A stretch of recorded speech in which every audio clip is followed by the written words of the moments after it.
Hey guys, Eric Bischoff here to talk to you about my friends over at SaveWithConrad.com. Are you looking to get out of debt? Conrad and his team can make that happen faster than me firing the honky tonk man. Wow. And you know that controversy creates cash, right? But you know what doesn't create cash? Credit card debt. Save with Conrad can help you consolidate high-interest credit cards and all of your other debt into one low monthly payment. They can even help you get the cash you need for home improvements or anything else. They've helped 83 Weeks listeners save $500, $600, $700, even $800 a month. Seriously, your papers are going to go down faster than Nitro ratings in 2000. Ouch! And how about this? No house payments for 2 months. That's right, no house payments for 2 months. And unlike the dirt sheets, man, the reviews do not lie. With over 1,000 5-star reviews, find out for yourself how much Conrad and his team can save you by checking out SaveWithConrad.com today. You'll be grateful you did. NMLS number 65084, equal housing lender. Woo! Welcome to WHW Monday. Tony Schiavone and Conrad Thompson. Jim Crockett First Arcade, 605 NWA. TV title, Cajun Omni, the Bunkhouse Stampede. Flair and Horseman, Garvin, Bogey, Magnum, Dusty, Express Tag Team. Turner, Bodden, Mid-South Joint World Championship Wrestling. Talking about the great years of World Championship Wrestling, the NWA, and Jim Crockett Promotions. Tony and First North, they win. Look, Schiavone's back again. World title split off center stage. Bischoff, Disney, Hogan, and Nitro. New World Order and the Crow. Thunder, Russo, Arquette Champ, Vinnie Mac, simulcast. Tony's back with Conrad, not your classy podcast. Watch along, try not to laugh. Lowest rules can't pass. This wasn't the initial plan. Tom Zigg's a good-looking man. Klondike Bill, make a chair. Tommy, you come over here. What happened when? WHW Monday. And now, let's go to the ring. And here's your co-host. Hey, it's Conrad Thompson.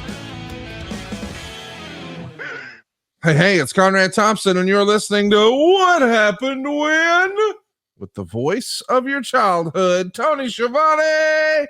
Tony, what's going on, man? How are you? I'm doing fine, Conrad. I hope you're well. Congratulations on your weekend and your Hall of Fame selection and the Gordon Soley Award that you received. I know it was a big weekend for you in Iowa. Can you believe that's a real sentence? How in the world am I in a pro wrestling Hall of Fame? First of all, thank you first and foremost to TNT, the wonderful Hall of Fame there, Bethesda and Tragos Hall of Fame in Waterloo, Iowa. I got to visit the Dan Gable Museum, got the VIP tour from Jim Miller there. And of course, it was all put together by Gerald Briscoe. Greatly appreciate the opportunity.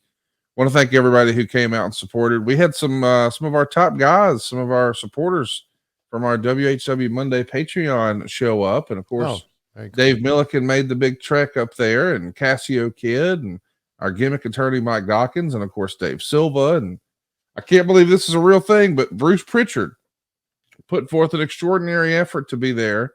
And man, it was my first visit to Waterloo, but it won't be my last. I actually got to see the hotel where the NWA was formed originally, Tony. How about that? Well, now that's cool. That is freaking cool. I mean, it was really, really fun. Inside the Dan Gable Museum, they have one of the first rings that were used on television.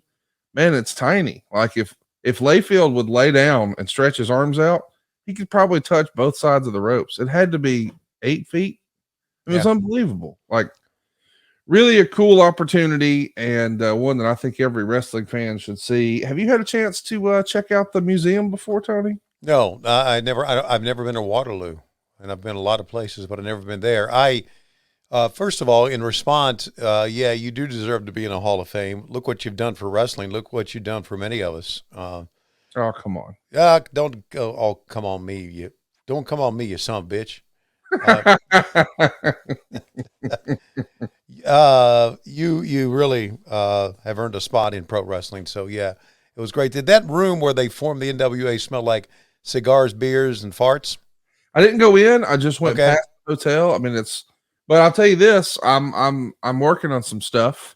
I loved it so much. I want to get more involved. I want to spread the word. I want to share what they have there, because I admit it wasn't on my to-do list. And then I did it and I'm like, man, why did I not do this sooner? Right. I mean, really, really cool stuff, especially if you're a wrestling fan, whether it's amateur or professional. But that Dan Gable Museum is something else.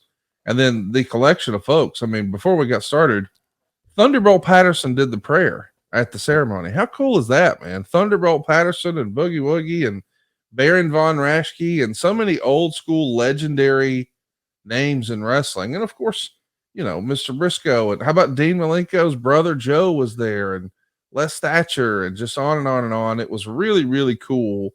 And it's one of the, I think maybe only the third time I got to meet Haku, and I still have my nose. I mean, so it was a win all the way around. Okay, well, I'll make sure, because Haku and I are buddies, that won't happen next time. Oh, come on now. I like breathing through my nose when I can.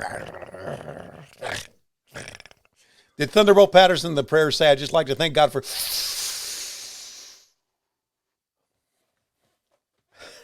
Lots of pauses. You know what's funny is I never knew like how wrestling-fied my travel schedule might be. So like the ceremony and induction and all that stuff ends at like 10 at night. And then the next morning I'm up at 3 a.m. to get to the airport and first flight out. And it just so happens on our flight back to Atlanta, Gerald Briscoe, Devon Dudley, Thunderbolt Patterson, all on our plane. And then going down, we wound up being delayed 6 times. Bill Eadie, Demolition Axe. Wow. It's super fun. I hope more wrestling fans will check it out. It's Waterloo, Iowa. They do they've done 24 of these now. I guess they started back in 1999.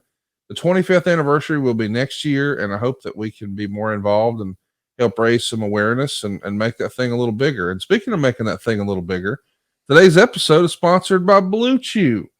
And boy, Tony Schiavone loves to make that thing a little bigger. Sometimes he just tries to see how hard he can get. I mean, really, that's kind of what Tony's about at this point. He wants to set personal best. Isn't that right, Tony? Well, I've noticed one thing. If Dave, you'll throw that picture back up of me. See my whiskey nose. See how red my whiskey nose is? Really? You call that a whiskey nose? That's a whiskey nose. I don't know why, but you don't think that maybe you were just in the sun? I could have been. Yeah. But that's still a whiskey nose. Anyway, back to my dick. Go ahead. Yeah, let's talk all about your dick and how you can get the head real, real red with our friends at Blue Chew. They got the same ingredients as Viagra, Cialis, and Levitra, but in chewable form and at a fraction of the cost. So if you want to get real hard but don't want to spend a whole lot of money, like if you're looking for affordable hard-ons, Blue Chew is for you. You can be ready anytime, day or night, so plan ahead or be ready whenever an opportunity arises. And the process is simple. You'll sign up at BlueChew.com. You'll consult with one of their licensed medical providers. And then once you're approved, you'll receive your prescription within days. And here's the best part. It's all done online. So that means no visits to the doctor's office, no awkward conversation, no waiting in line at the pharmacy. Blue Chew's tablets are made in the USA, prepared and shipped directly to your door, all in a discreet package. But there won't be anything discreet about your package. Think about it like a hot tag for your wiener. Blue Chew wants to help you have better sex. Discover your options at BlueChew.com. Chew it and do it. Boy, do we have a special deal for our listeners. Try Blue Chew free when you use our promo code WHW at checkout. Just pay $5 shipping. That's BlueChew.com. The promo code WHW will help you receive your first month free. Visit BlueChew.com for more details and important safety information. And we want to thank Blue Chew for sponsoring the podcast and Tony's Hog Meat. Bing, bing. Hey, Tony, speaking of hog meat, on the way to the airport, I rode there with Dave Silva and Cassio Kid, and we had a hypothetical discussion. You know, hypothetically, we like to talk about things. And one of the things we talked about, what? Why are you waving it off? Your hypothetical discussions with Silva and Cassio Kid always leads to bullshit. Yes, it does. But go ahead. We're knee deep in it here. Okay. Go ahead. Here's what we discussed. Okay. Would you rather? See, there you go. Have your dream hog. Like it's exactly the length and the girth and the shape and the skin tone. Yeah. Whatever sort of features you want to add, you can really trick it out. Put all your options on it. Or get $1 million. Okay. And Silva went, well, $1 million. And I was like, aha, Silva's smart. That's good thinking. I like it. Right. Yeah. Then I said, what about the Dream Hog or $100,000? And he goes, oh, hog. And I said, okay, what about the Dream Hog? Like 250 or the hog? And he thought for a minute and he said, the hog. And we went to 500 or the hog. The hog. 750 or the hog. The hog. $900,000 or the hog. The hog. 950 or the hog. The hog. And ultimately he just settled on, hey, $1 million, or I'm just going with the hog. Now you don't need $1 million to use Blue Chew. Try it for free. Use our promo code WHW. Get you a Dream Hog. Now, Tony, what would you do? Would you do 250 or the hog? 250. 100 or the hog? 100. 50 or the hog? 50. 25 or the hog? 25.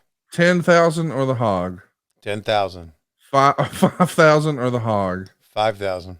$100 or the hog? $100. $20 or the hog? $20. $5 or the hog? $5. Dollar or the hog? I'll take a buck. 25 cents or the hog? This is The Price is Wrong, starring Tony Schiavone. And ladies and gentlemen, if you think this is fun, wait until we actually watch this Nitro. I can't believe this is a real thing. But we're watching Nitro from the end of July in 2000. So July 31st, 2000 is the Nitro we're going to be watching. We're watching it over on Peacock. Unfortunately, we're going to open the show with a graphic announcing that Gordon Soley has passed away. Oh, my God. And we've talked a lot about how much love and respect and appreciation everyone has for Gordon Soley. I can't believe this is a real thing, but the way I went into the Pro Wrestling Hall of Fame is the Gordon Soley Award. Yeah, how about that?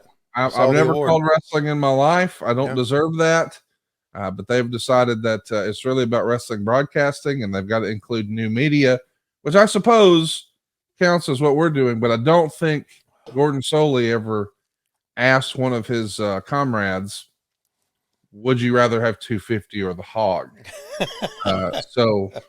Well, my hog is not really a part of my life now.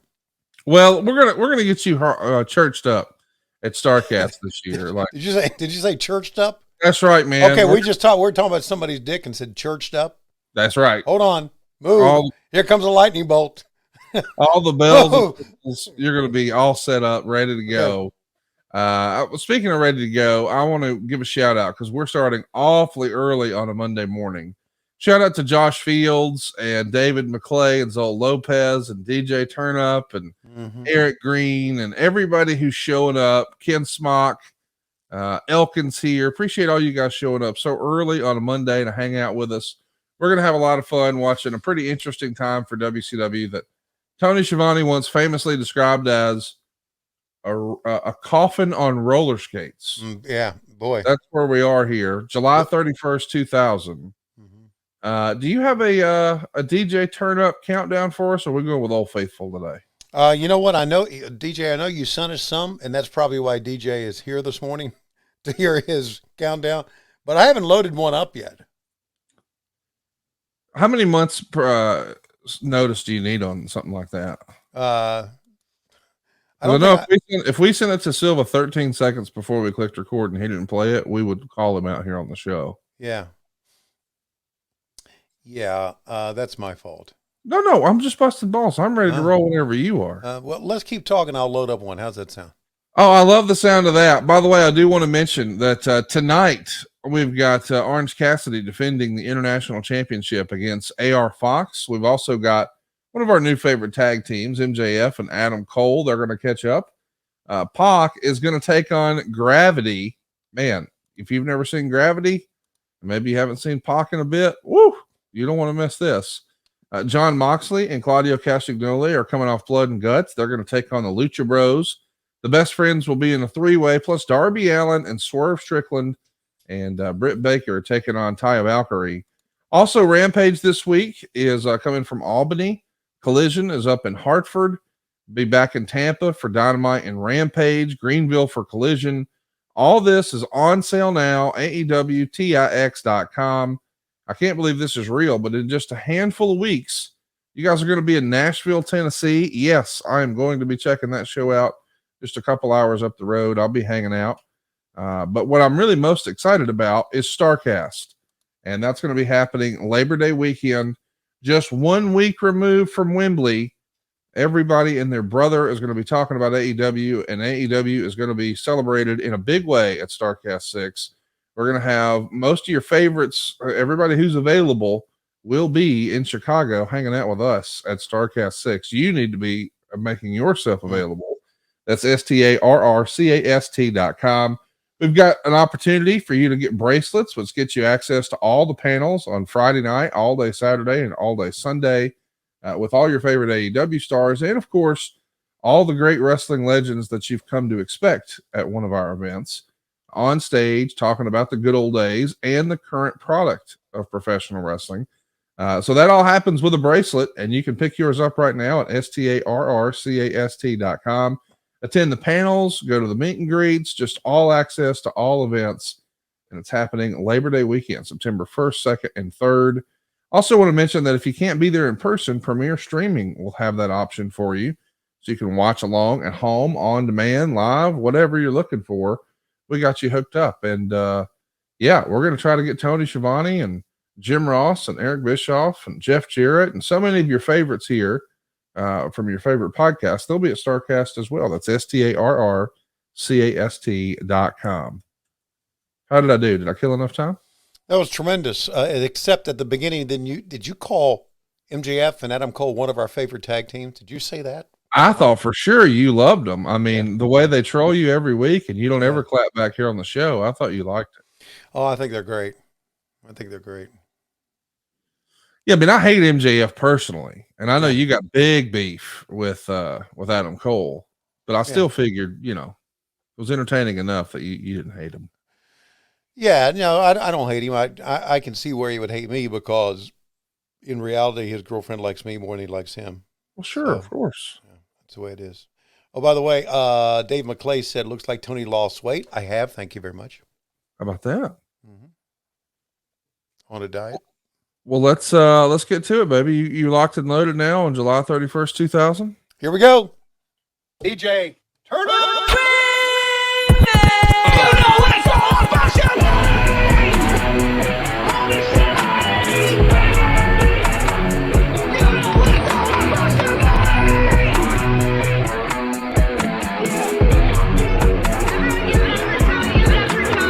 Johnny B. Bad, I want to talk to you for just a second. You're going to get some pussy tonight. Yes, I am, Gene. As soon as If I could go into the future, Mr. Brock Lesnar, please forgive me for what I'm about to do to my own wife. I'm going to fuck Sable, and then I'm going to fuck Kimberly, and then I'm going to rub pussy juice on your bald head. Well, Johnny B. Bad, call the hotline right now. Put your dick on. You get your parents' permission. Yes. Yeah. Call right now. 1-900-909-9900. You can talk to Johnny B. Bad's dick. It's going to have a big, not tonight, because I'm a bad man. Yes, sir. I'm bad. I'm a bad man. I'm going to fuck something tonight. Wow. There he goes. Tony Reed, rap. He's not done. Oh, Mr. Brock Lesnar, I forgot to apologize one more time. That's okay. Call the hotline. We're having a great time. We're going to watch him fuck. What's that? This was a wrestling podcast 10 minutes ago.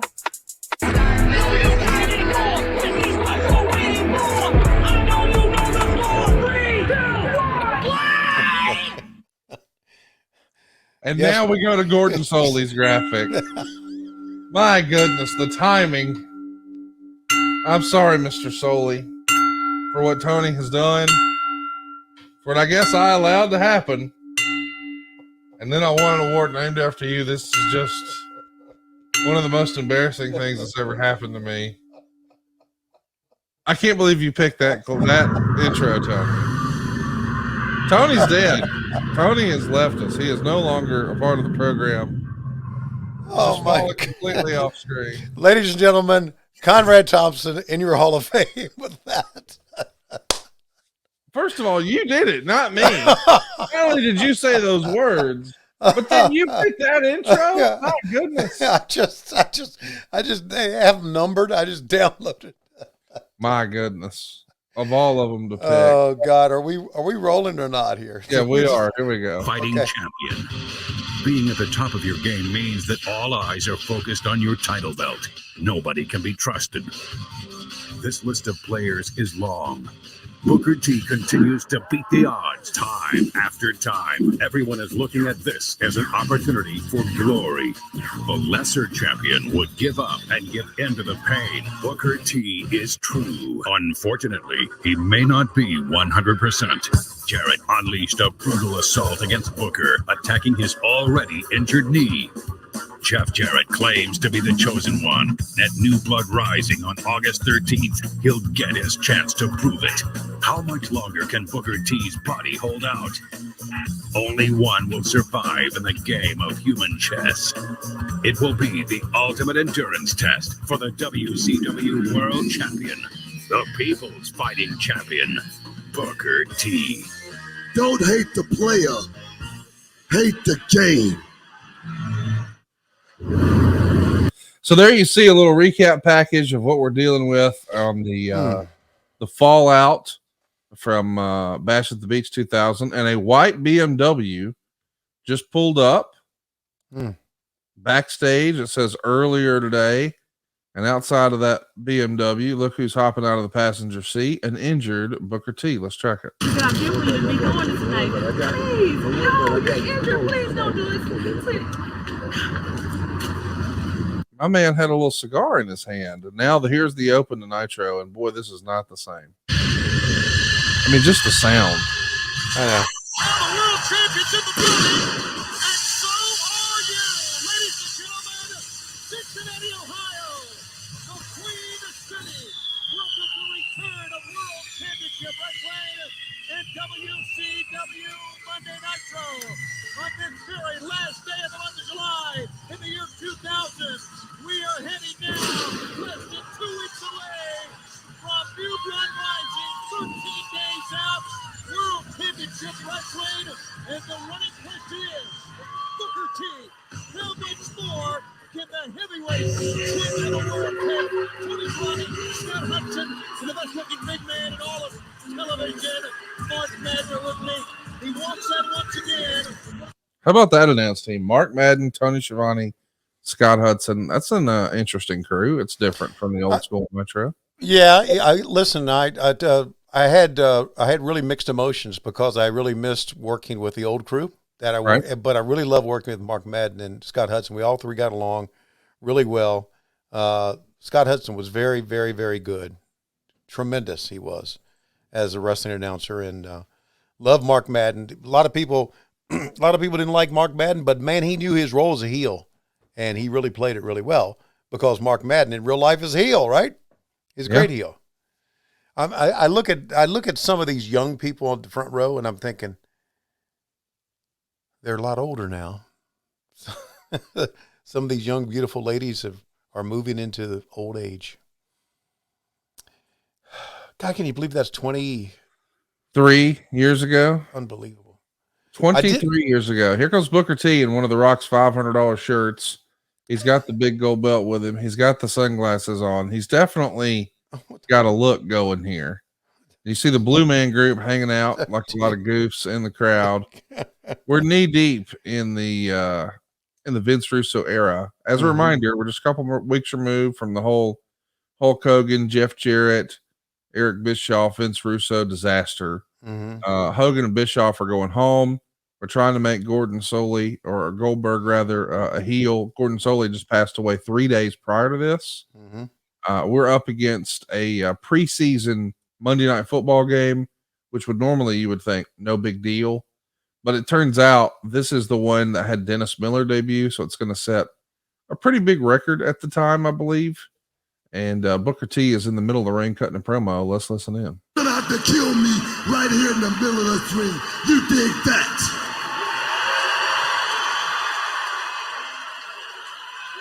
Lavestia does not look happy at that comment. You know, it's a lot of guys in the back. You know, they made it step up. They didn't come up to the plate. For what reasons, I don't know. You know, maybe the guy next to him had his lips wrapped around the boss's ass so tight, they were just that scared. You see, these guys, they may never get a chance in WCW, but I got that chance. You see, the brass in WCW could no longer not listen to the voices of the people here in WCW. I want to mention, even though WCW was way, way down here, somehow WWE is hot in this era, and that's WWF at the time. Mm-hmm. They had 9.8 million viewers for the main event on this same night. Jesus. When you think about that number, that it's nearly 10 million people watching a singular wrestling program, like not 10 million during the height of the Monday Night Wars between both channels. No, a match, a tag match that had Kane in it, did 9.8 million viewers. Mm-hmm. I mean, that's really unbelievable. And, you know, you guys are still plugging along, but all the momentum is clearly gone from WCW by this point. And as you famously called it, coffin on roller skates. Yeah, it was. And once it started tumbling, there was really no way to pull it up. Mm-hmm.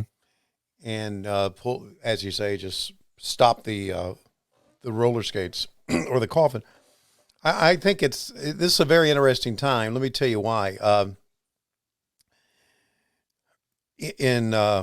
Comparatively to what we have now, think about this. And I heard this comment the other day. I'm not so sure where I heard it, but I'm going to throw it out to you.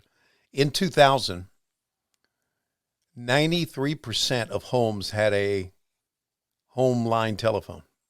Mm. Now today it's like 15%. Oh, at most. Yeah. So you can see that in the time from 2000 to now, how things have changed, and even wrestling ratings and even television. Now we're in streaming. A lot of people have, quote unquote, cut the cable, which was not the case back then, right? Not at all. Mm-hmm. And so I don't think you're ever going to see 9 million people watch a wrestling television show again. Yeah, it's just a totally different. It's totally different. World. Totally different world on many levels, and technology has a lot to do with it. There's just a lot more out there to watch. How would you describe Jeff Jarrett's look here, where it looks like he's wearing a silk shirt, but he's also dumped a bottle of water over his head while wearing said shirt? Yeah. It looks like he's just come out of the back where Karen's told him what for. That call. He's the chosen one. How many times do we have to go through this? This is between me and you. Booker is the champion. You took the belt from around my waist, and at New Blood Rising, I'm putting it back where it belongs, around the chosen one's waist. Well, that is right. What do you think about Jeff Jarrett's Bob Vila glasses? That's what I've always called them. Yeah, I'm not into him. But you know what? It's all Jeff Jarrett, right? It's a different look. Oh yeah, than anyone else. Run a table saw, right? I just knew I need to throw this out here. I love Jeff Jarrett, the best. I love him.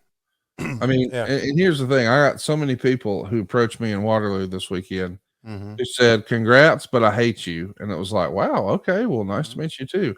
I hate you because you made me like Jeff Jarrett. I thought I hated him my whole life. Yeah. You started a podcast with him, and I realized I'm a super Jeff Jarrett fan. Yeah. It's amazing how many people, myself included, just absolutely despise the guy. And then we meet him and we realize, oh, he was just really good at his job. Like we were supposed to hate him, and we did. Yeah. Yeah, I know. Once you know him, you love him. I like him, and I love Karen, and I just like the whole group. How about Cody? Cody's the man. Yeah. You threw Cody out there. Yeah. Cody's like, he knows everything about wrestling. Yes, he does. You ask him anything about wrestling, he knows it. He loves it. Again, just for you out there, we're not talking about Cody Rhodes. But Cody he's the man. Rhodes. He's the man, too. Cody Rhodes. Hey, Cody Rhodes, as we're recording, had his documentary film debut, the premiere, at a movie theater right there, within walking distance to your house. I'm sure you went and supported. Didn't even know what was happening. I wasn't invited. Where was the movie theater?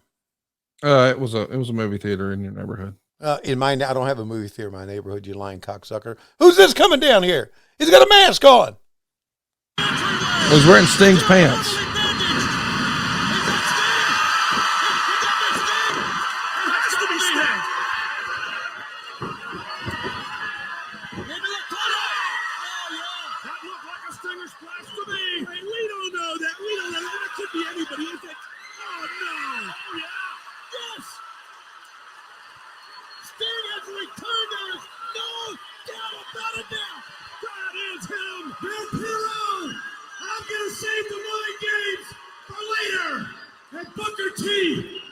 Come here, Booker. Come here, buddy. Come on. Sting's going to pin him now. No, he's not. No, it's not. If you still feel up to it by the end of tonight, consider it showtime. We got a match. But he's a milkshake to go up against Sting. Hey, good strategy by Sting. He's going to jump Booker while he's hurt. Wait a minute. You want a show? You got a show. I'm going to give both you two boys a show. We'll call it Slapnuts Theater. Here's your show.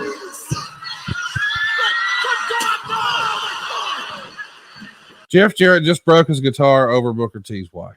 Wow. And the corner of the guitar was already busted, so they had to shoot around it. But then he just leaned her down over the rail, swung for the fences, and now it's quite a scene. You see Doug Dillinger, Booker T, Sting, everybody's checking.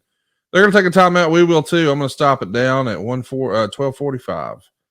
And we're going to take this break right now to talk about our friends at Henson Shaving. I actually traveled with mine, and I got to tell you, I'm just blown away every time I use it. It is a product I will use for the rest of my life. And what's amazing is that wasn't even their original plan. You see, Henson Shaving is an aerospace parts manufacturer that's made parts for the International Space Station and the Mars rover. And now they're using their CNC grade or aerospace grade CNC machines to cut metal razors that are thinner than a human hair. Yeah, they're 0.0013 inches. That's thinner than a human hair.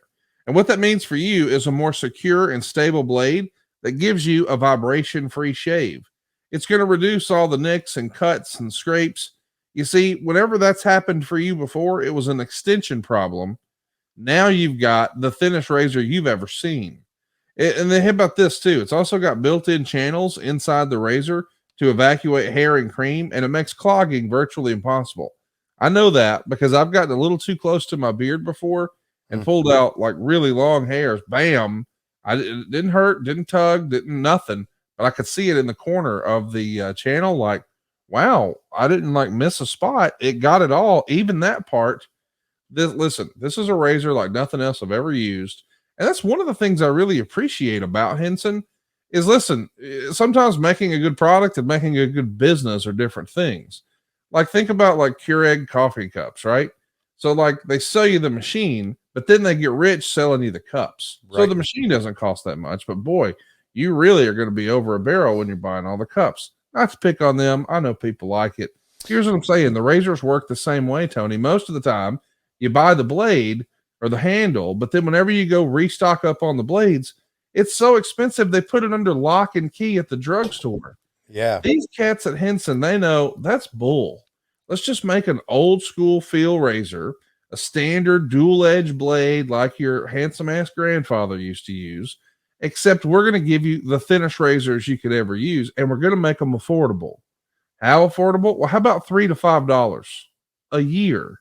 Not $3 to $5 a pack or a cartridge or a month or a quarter or a week. $3 to $5 a year. There's no plastic. There's no subscriptions.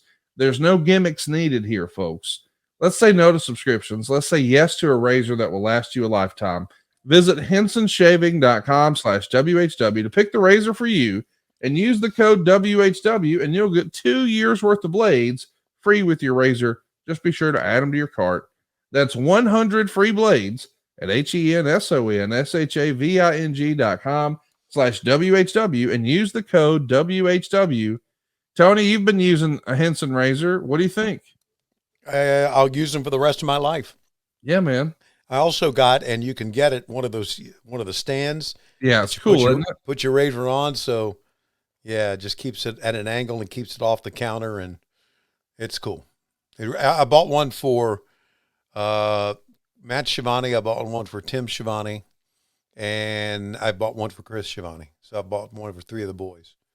The razors, because you get those razors, you put them in the cart, and the stand and the razor, and they come in different colors too. Mine's blue. I got a blue one, and I got that like copper tone one. Yeah. It's really cool, man. I can't recommend it enough. Check it out if you haven't already. You'll be glad you did. hensonshaving.com. Use our promo code WHW. Be sure to add those 100 free blades to your cart. They're going to hook you up. Let's get back to the program here. I'm at 12 minutes and 45 seconds. We're watching season 6, episode 31 from July 31st, 2000 on Nitro. We're coming back from a break here in 3, 2, 1, play. Welcome back. We have seen low acts before, but this takes the cake, Scott Hudson.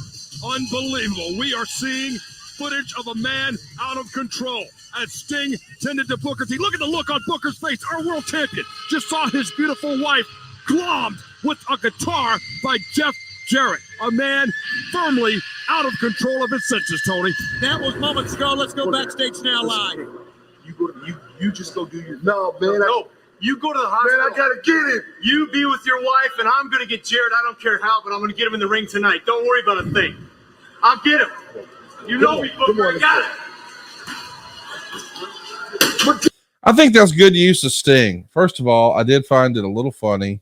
Wait, let's listen to this on camera. Sting, but right now that has been put on the back burner. And you heard what Sting said. I want to tell you, if I'm in Jeff Jarrett's shoes, I would leave this building immediately. Please, please, please. All he did was take Lovely LaVestia for a little stroll down Slapnuts Boulevard. He'll take out the Mime tonight and take out the Gimp at New Blood Rising. Oh, Jeff please, has a plan. Give me a break. Jeff is brilliant. Give him a break. You're ridiculous, Mark Madden. What we saw was Jeff Jarrett lose control. He snapped. He wiped out the world champion's wife with the guitar, and he better get the hell out of Cincinnati. Sting wants him, and Booker T wants him.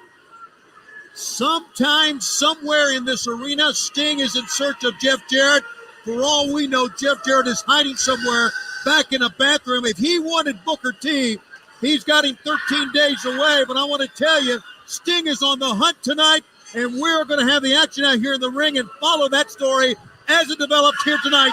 13 days out on WCW Monday Nitro from New Blood Rising. So here comes Buff Bagwell. Yeah. And, man, let me just say, Tony, you're a damn good looking man right there. That might be the most handsome you ever looked. I was very handsome. Yeah. And my chair was lower, which I hope dispels that lie that was. Well, you were also putting your head down like you were taking a nap. You had your head down on the table. Also, one thing I noticed, and one thing that needs to be said here, and I'll say it again, Scott Hudson was a damn good wrestling announcer. Yes, he was. He knew how to make the drama. His voice sounded great. So yeah, we're seeing a blonde-headed. Was that? I think it was. I only saw the tail of it. Look who it is. Whoa! Why does she keep coming out here? I think she secretly wants to be with Candy. What do you guys think? I think she supports her son, Mark Madden. Something you need to talk to your mom about, but she's out there with her son, Mark Bagwell. Leave my mom out of this, Baldy. The bottom line is she keeps coming out here. She keeps getting hurt. She is not a very smart woman. Now, Buff Bagwell is bringing Judy over to the announce position. And Judy Bagwell has joined us at the announce position. Hello, Mrs. Bagwell. You look lovely tonight. What a two-face you are, man. I'm Eddie Haskell, please. Judy Bagwell in a match that Well, I guess Candy is calling Judy, and we're sorry about this, but this is what he's calling the match. Judy Bagwell on a pole match. You are basically up as the valet. Right. And if your son loses, you have to be the valet of Positively Candy. Right. What that means? Well, I'm not really sure. I don't like it, that's for sure. And I can understand that, and I certainly apologize for all that Canyon has been doing to you, Mrs. Bagwell. Well, it's pretty rough, Tony. I've never seen Marcus like this before, ever. And I would agree, and I think we would all agree that what has been happening to his mom has taken Buff Bagwell off his game a step or two. Exactly right. He thinks so much about what's happening to me, he can't concentrate on what he's doing. Look at him. He can't concentrate. Well, he's giving us the high side that he's keeping his eyes on Mom over here at the announce position. Meanwhile, Big Vito cut him off. Right, he's wrestling Big Vito, former hardcore champion, showing his wrestling skills, not his hardcore skills, but his wrestling skills lately. Buff Bagwell better pay attention to the ring. No offense, Mrs. Bagwell. He's paying attention, but I think me being here might hurt him more than it's helping him. I'm not sure. Well, that's a good point. And Man, what a moment. What do you remember about doing commentary with the lovely Judy Bagwell? I remember I thought it would be a challenge, but I also remember thinking that Scott would help me out a great deal here. So that was Chris Canyon, I think, that escaped before I got to see it in blonde hair. Anyway, so much for that. Have we already had Judy Bagwell on the pole match? No, that's what they're promoting right now. It's going to happen in 13 days. Okay. Judy Bagwell on a pole. By the way, I wanted to mention how silly on the one hand I thought it was that Sting came down wearing a mask to take off the mask and reveal he was Sting when he's wearing Sting's gear, doing Sting's moves. Yeah. But when he did it, boy, it got a big pop from the crowd. There you go. So it would be easy for me to say, well, that's kind of silly, but I saw the reaction and they were still excited. So it worked. Well, here's the fact. Some silly shit works. Yes. It does. Yes. So sometimes we'll think, oh, that's fucking silly, but then it works. ICP sign there, as you can see. We've seen that. Signs are still out in full effect here. Tom Dub fears Billy Bill. Who named their kid Billy Bill? I don't know. Right now, Billy Bill is probably 70 years old. Hey, by the way, Devin Dowling is watching along with us. And back about a half hour ago, he asked in the group chat, has Tony watched the Barbie movie yet? No. I might watch Oppenheimer. I'm interested in that. Watching that this week for sure. Yeah, no, but hey, do you realize I did go see the Buff got pinned. Yeah, he did, and Meltzer would say, hey, by the way, if you would guess from this that Buff is in the doghouse, you would be correct. I did see the Indiana Jones movie. Oh yeah, what'd you think of that? Oh, look at this shit. Let's watch this. Now, what did you want? The Kiwi would like a match with the artist tonight. A match? Man, wait a minute. You the wardrobe man. You are here just to make sure my clothes look good, not to wrestle. Man, people got nerves around here. Cat, don't make the Kiwi take his personal. Please don't. I don't have time. Come on. The Kiwi would like a match with the artist. Is the Kiwi funny to you? Is the Kiwi funny to you? Is the Kiwi funny, Cat? I want a match with the artist tonight. Don't interrupt me. I want a match tonight with the artist. Don't make me tonight. Don't make me hurt. You better make it, Cat. I want it tonight. Okay, shut up. You got the match. Don't make me some money.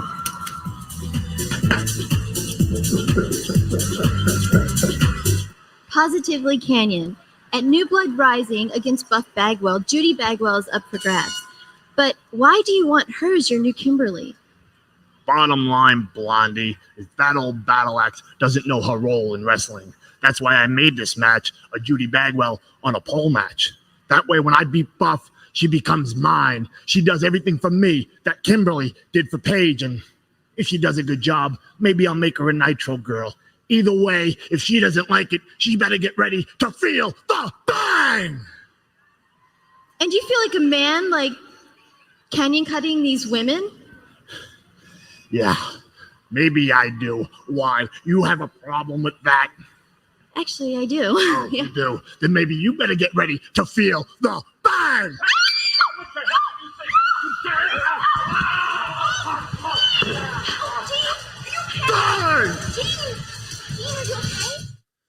Canyon just canyon cut Mean Gene, and they go to the break, and we come back, and Marcus Alexander Bagwell is backstage. Bagwell in the backstage area, and still Mean Gene Okerlund is still out. Who the hell's he at? Buff Bagwell. Buff Bagwell is still punched in the canyon.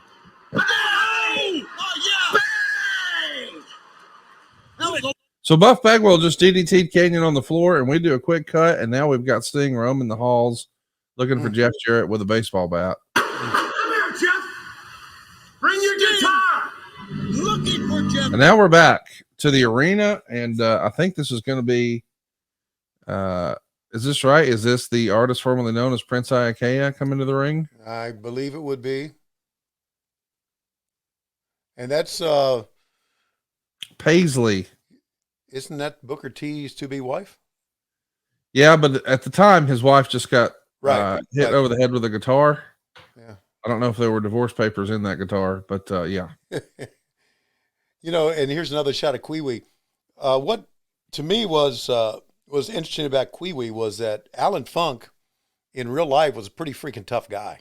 Oh yeah. You know, it was like, wow, good. I thought he did a good job with that character. I didn't always like everything that we did, but I always thought Kwee-Wee was.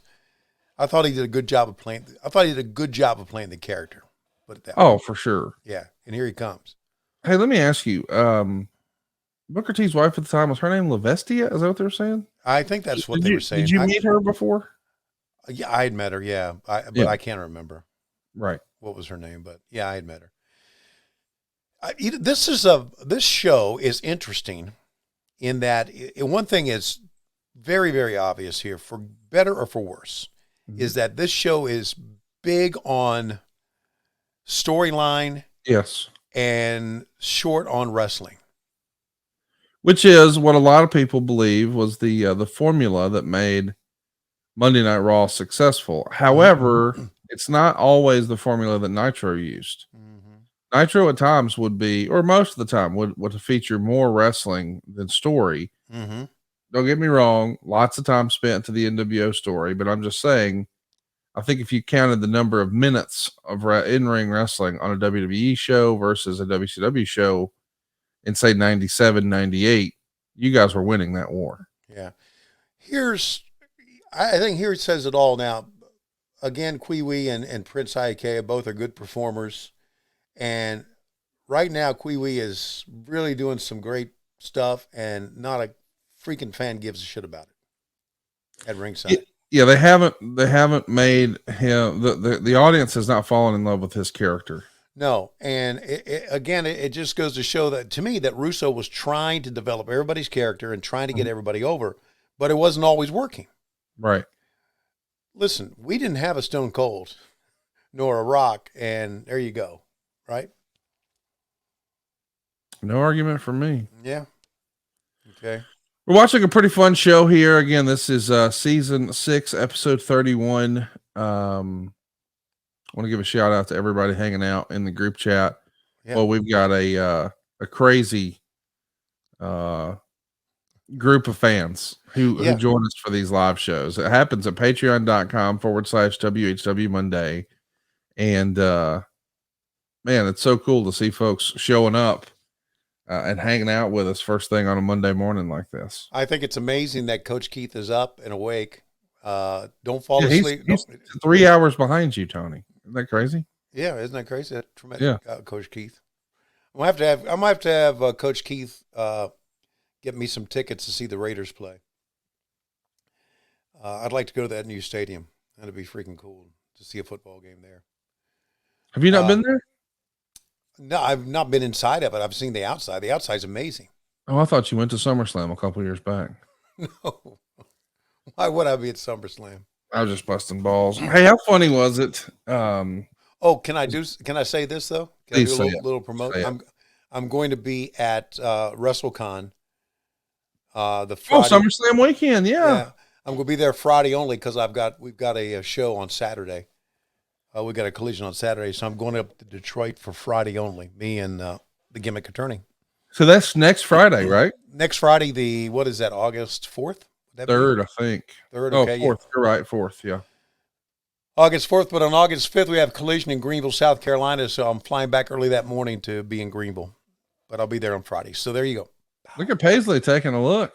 She came down with the artist formerly known as Prince Ikea, but we got a win. Now he's got the mic. Don't make me angry. You won't like me when I'm angry. Where does this voice come from? What a queewee. I understand now. Well, you're right. We're going to go backstage right now, and let's see what's going on. Oh, no. Oh, my. Scott Steiner's here. First door down on the right. He's looking for the cat. Should I knock? I should knock. Don't knock. I'll this is you son of a bitch. You see? My God. 2 weeks ago, I ruined Booker T's car. Now, if you don't want me to ruin your game by shoving this up your ass, I want a title shot tonight. Man, Booker T's not here. I don't give a damn. Sign the match. I tell you what, when he got a match with Sting tonight. No, listen. You're not running the show as much as you think you are because Booker T's got a pipe match with me in the back of the building. I tell you what, you pipe your ass out of here. In the back of the building. Speaking of the back of the building, Calvin Nash has arrived here on Nitro. Dude, I'll tell you what, the pacing of this show is crazy. Yeah. Like something is happening. Like, I understand that people criticize Russo, but you're not allowed to get. Look at that. We're back from commercial. Oh, look who's laying Got another story. What's he doing now? Waiting for Booker T. Misfits in action. You My have a God. big night ahead of you. Misfits in action. Tonight we will declare war on Canada. Lance Storm, Lieutenant Loco will rip off your cojones so you cannot reproduce. You cannot contaminate the rest of the world. Loco, show me your war face. Yeah. I said show me your war face. Yeah. Lock and load and give him hell. Yes, sir. As for you, Major Guns. Tonight you were in a hardcore match with Miss Hancock. And remember, what doesn't kill you makes you stronger. And you will drop the bomb on her. Do you understand? Sir, yes, sir. Misfits, fall out. Boy, a lot to unpack there. This is a frantic pace wrestling show, and I got to say, I'm kind of having fun with it. Coming to the ring right now is Lance Storm, and he's got a belt around his waist and one in his hand. And we just saw Lieutenant Loco, so I guess we're going to be seeing Chavo Guerrero in action soon here. Shout out to Bill DeMott, who was playing the Hugh G. Rection character. He also went into the Thousand Tragos Hall of Fame this past weekend. And in the background hanging out, we saw Lash LaRue, who joined us at our Top Guy and Low-Key Big Hog weekend here in Huntsville, and has announced that after a 17-year absence or something crazy like that, he's coming back. He's going to be wrestling at the GCW show, or at least appearing at the GCW show in Chicago over Labor Day weekend. So yet another reason to come do All Out and Starrcast. And I can't believe this is real, but let's listen to Lance Storm here as he's got the stickers on the titles. A couple things to address. Last week, I won the hardcore title. He's renaming it here, Tony. Yes, I can see that. But when you're from Calgary, Where's that? Alberta, Canada, you consider hardcore wrestling a bunch of garbage. It is. It's not real wrestling. Please stop sucking So to bring respect to this title, I have renamed it the Saskatchewan Hardcore International Title. Well, so much for using the initials for that one. Furthermore, with my current dominance of World Championship Wrestling, I think it appropriate during my wrestling matches. We rename WCW World Canadian Wrestling. Oh, now give me a big old break. Hey, that's nice. I like that. It has a good ring. Oh, you are such a lame It's not my fault that Canadians have dominated this sport. It's not my fault that I have defeated your champions with relative ease. Don't blame Canada. Blame yourself. Hey man, this is a good character. I always like this version of Lance Storm. Me too. And him putting a sticker over the U.S. title, calling it the Canadian title, renaming the hardcore title the SHIT. This is good stuff, man. What does Bug think about him? Bug never cared much for Lance Storm, but really, yeah. So why does Bug have heat with Lance? Well, Bug always thought that Lance looked like somebody that should be in some sort of army uniform, like a soldier. You know, like maybe the flat top is what Bug was. The flat top and the serious look. But, you know, Bug doesn't really care about wrestling that much anymore. He just see, as you can see it. He's bored to tears. He's falling asleep on us. He's falling asleep by watching this. Yeah. So he doesn't care. Meltzer would say Storm won the WCW version of the Triple Crown, taking the cruiserweight belt from Lieutenant Loco with a half crab. One of the announcers, I think it was Tony Schiavone, asked if anyone had ever held 3 belts at once. How about Ultimo Dragon, who held 10, although said to be 9, and talked about how many times on Nitro not all that many years ago. Storm renamed the hardcore belt the Saskatchewan Hardcore International title, parentheses, shit, saying the initials are what he thought of hardcore wrestling. Show how truly tough someone holds 3 belts truly is. Kevin Nash came on and without anything resembling a struggle, beat Storm up like he was every other cruiserweight champion in history. Nash then did a very disappointing supposed shoot interview talking about when he was a bouncer, he kicked NFL players out of clubs before. Great. You and your buddies ganged up on drunk football players. He then talked about one time he wasn't professional in the ring, a story about Pierre Ouellette, and it was a totally true story, although it was lost on literally all but about 10 people in the world. So we're going to get a little inside interview here with Kevin Nash, and those were always popular, getting people talking online back in the day. What do you think about the quote-unquote inside baseball references, the wink and a nod that we would see on wrestling programs? Are you for it? Have you grown? No, not at all. No. And to this day, I think if you try to direct what you're doing on an interview or too much online, I think you're missing the point. So many wrestlers today are motivated by Twitter or by Instagram, and I think it's wrong. So, just my opinion, and I could be wrong, but I guess that's the old man in me, right? Creative is subjective, right? Yeah, that's right. Wake up, everybody. I'm going to put Bug back in his bed because he's like bored to tears right here. By the way, I want to mention in this era, there's a lot of news going around in WCW. Oh, boy. Roddy Piper was officially released. Oh, wow. And Meltzer would say, on an unrelated note, Piper was very upset when he brought up unionization on the Larry King show that aired prior to the premiere of Beyond the Mat. Yeah. And the response of Mick Foley kind of blowing the subject off.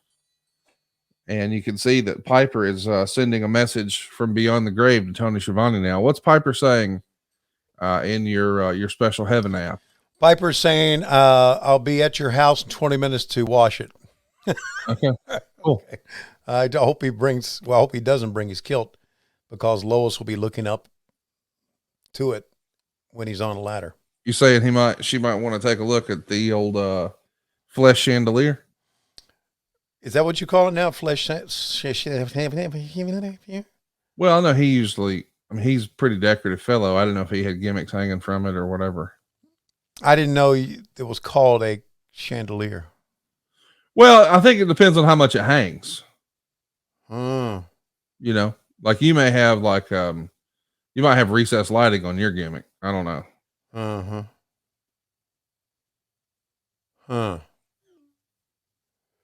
Are you organizing a car wash right now live on the podcast? I'm telling Lois to bring in the dogs.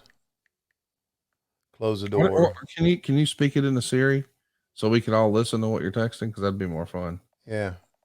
All right, I'll do it right now. Okay. Hey Siri, text Lois Schiavone. That's what she calls us. Schiavone. That's what she calls us. Send it. No. Cancel. I won't send it. No, don't send it. Hey Siri, text Lois Schiavone. What do you want to say?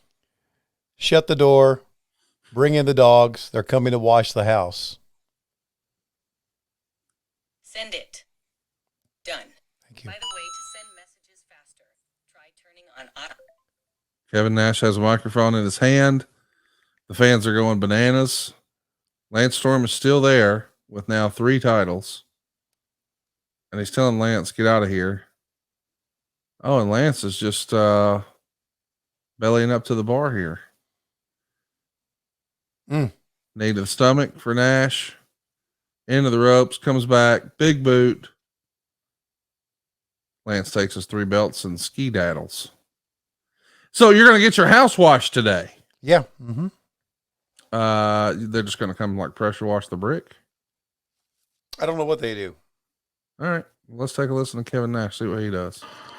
There's a saying in professional wrestling when 2 guys exchange words and they say they work themselves into a shoot. He's got a live mic on Nitro. Ain't it great? What next? A dangerous thing here. I watched the comments last week that Bill Goldberg made towards me.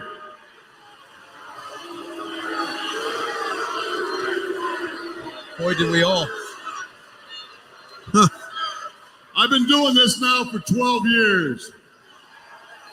And in those 12 years, there's only one time that I wasn't a professional in this ring. There was a Canadian guy when I was up in the World Wrestling Federation that decided it wasn't my night because we were in Montreal and it was his hometown. So the next night in Quebec City, I beat his ass and beat him in the middle.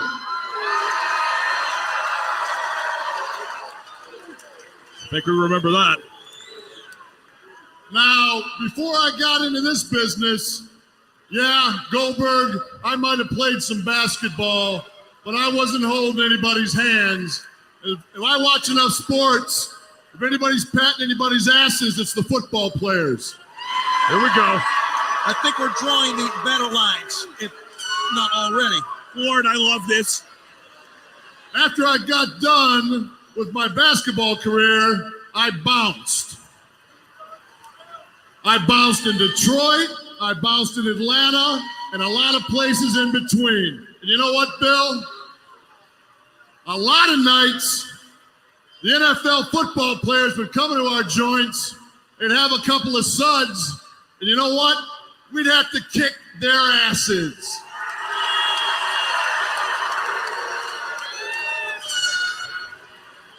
You see, Bill, I'm not a wrestler. I'm not a football player. But you know what I am? I'm a fighter. I don't lose fights. I'll tell you this, Goldberg. When we go up in Vancouver, I can't guarantee that on that night I'm going to be real professional. Oh, boy. Oh. You're right, Scott. Oh, man. And one thing about these old beat-up knees of mine, when you bend down and charge me, watch out. One of these old rickety-ass knees might jam your nose right in your brain. Oh, boy, is this great. And to the WCW brass, I am not going to stop on my quest to get Scott Hall back, no matter what anyone says. Right on, big boy. I don't even want to think about what's going to happen in Vancouver. So here comes Scott Steiner. They're going to set up a match here. But what do you think of this promo from Kevin Nash? I mean, some inside baseball.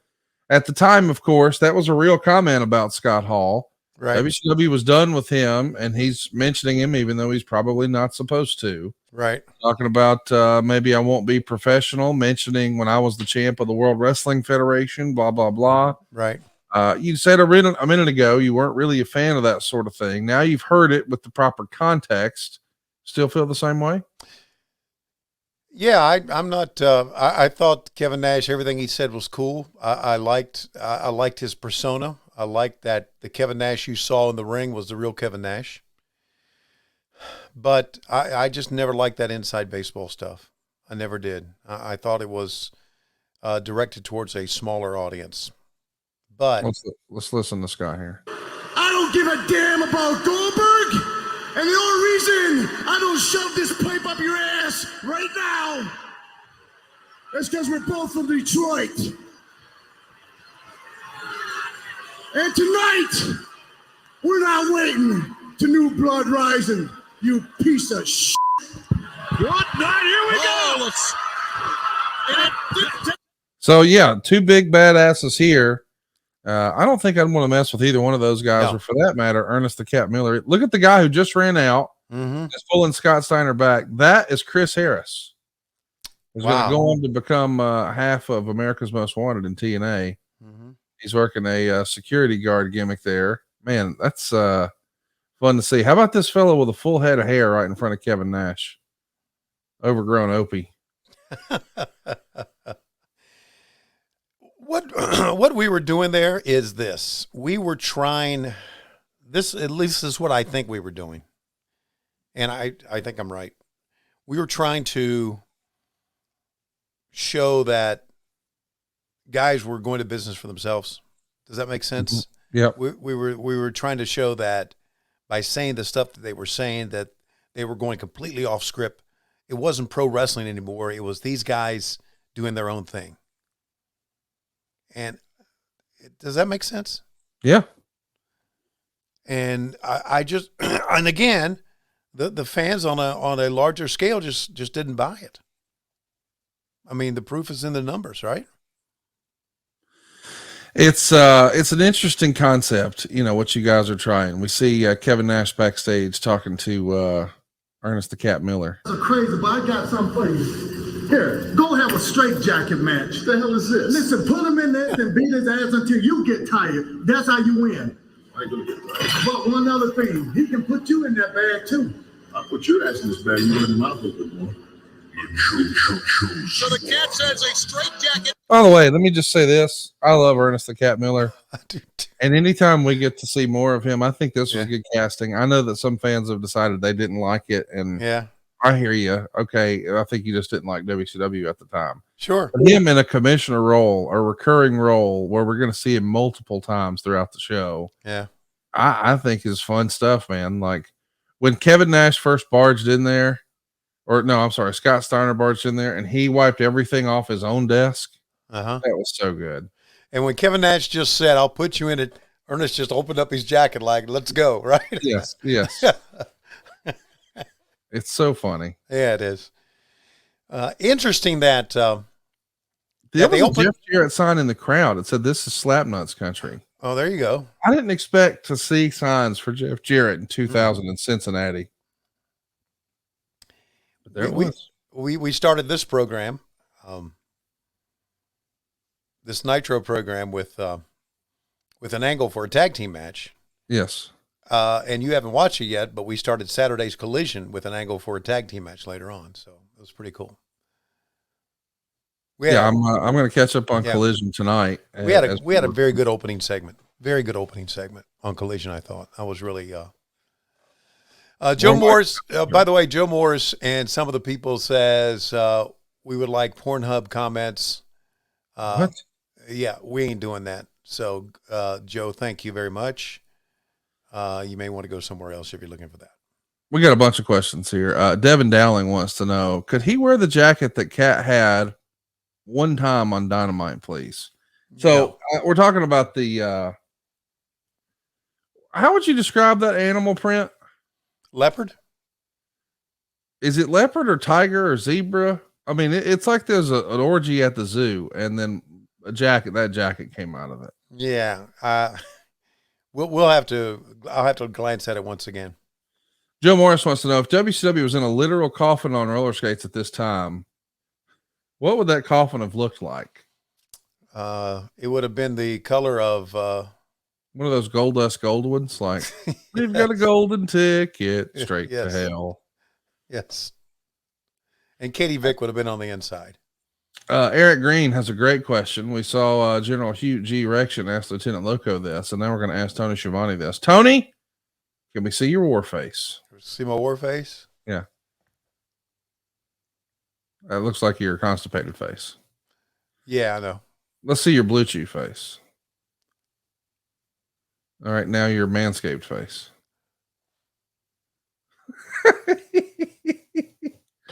What about your face when you get your new pro wrestling crate in? Okay. Yeah. More on pro wrestling crate in a minute, but right now Sting and Jeff Jarrett are doing it up. We're 46 minutes and 54 seconds in. So without the commercials, this would have been the crossover from hour 1 to hour 2. An important time when you're trying to compete with Monday Night Raw. You don't want people to change the channel. Right. So you're putting a pretty high profile match right here in the middle of the program.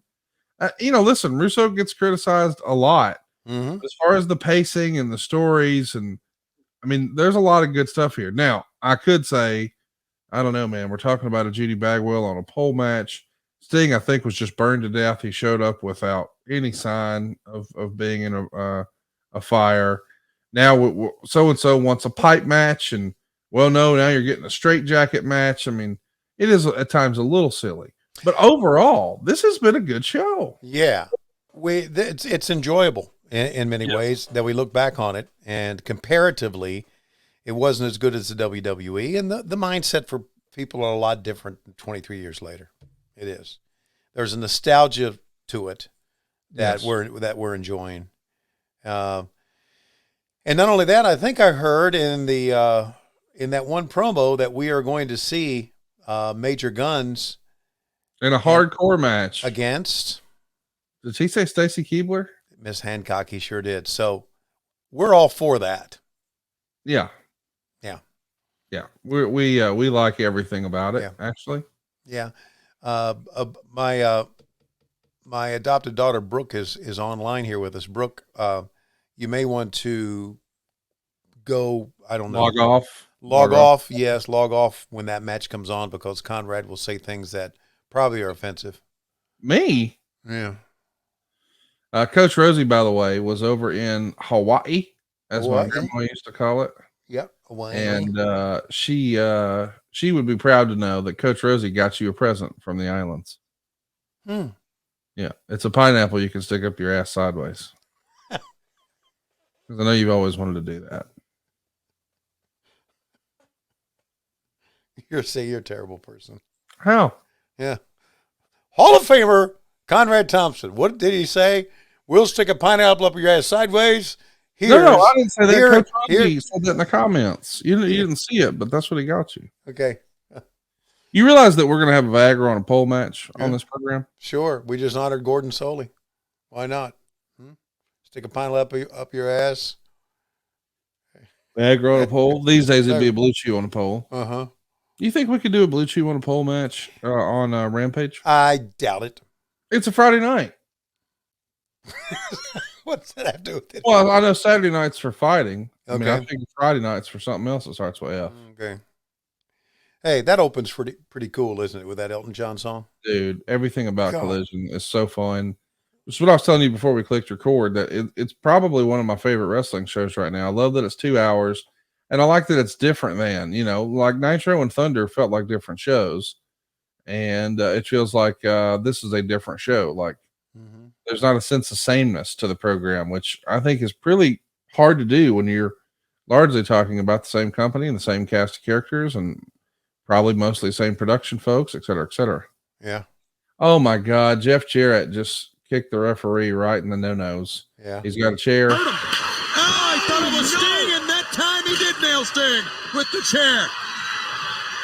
Now he's calling for the referee to come over. The referee cannot even stand. How's the referee going to count 3 when he just got hit in the nuts by Jeff Jarrett? Well, It's like WCW. It's WCW. But if you hit a ref, I mean, is that? I feel like that's in the handbook from the NWA. Like you can't hit a referee in the nuts. If you do, the match won't continue. Yeah. Well, you see now you're all fired up now that you've seen the Hall of Fame and where the NWA was born. So you're all. No. I just know that belt used to be the NWA World Title. Like this ain't nothing like the NWA. Are you telling me that you don't think Harley Race and Terry Funk and Dory Funk and Jack Briscoe, they ever had a Viagra on a pole match? No. Is that what you're saying? And I'm also saying that none of them ever wrestled with Judy Bagwell. With their mom doing commentary. That's not happening either. But you know what? We're not going to stop there. We're obviously going to go backstage and see something.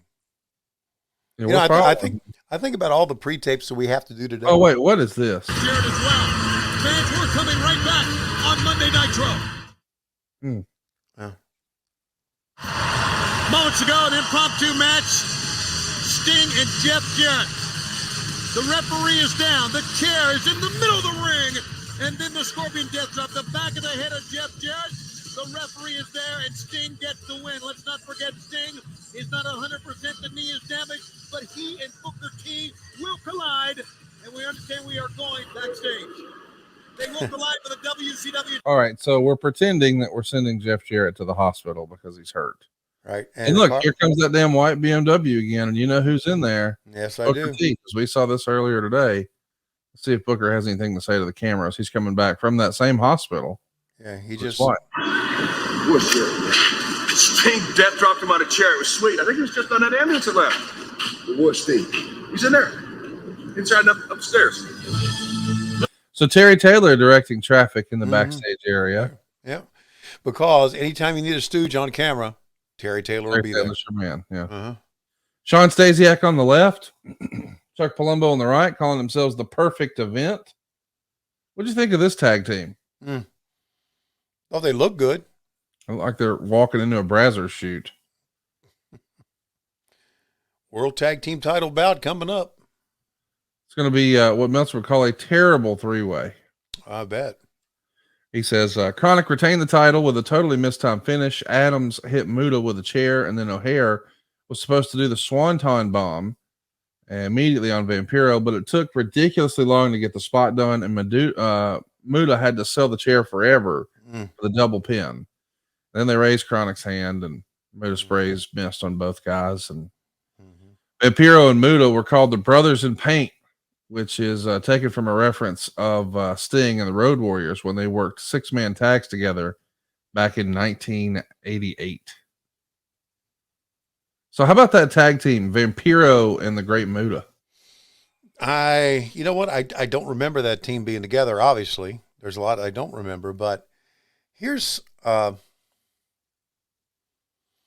we were, and it's easy to go back and look at this now and say it didn't work, but we were trying to make stars out of guys who weren't star material. Does that make sense to you? Yep. Yeah.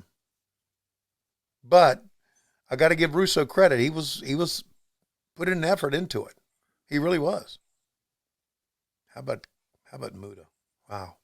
That's an interesting presentation here. Vampiro and Muda is a tag team that you don't think about on paper. But I'll tell you this, like, it looks kind of cool for what it is.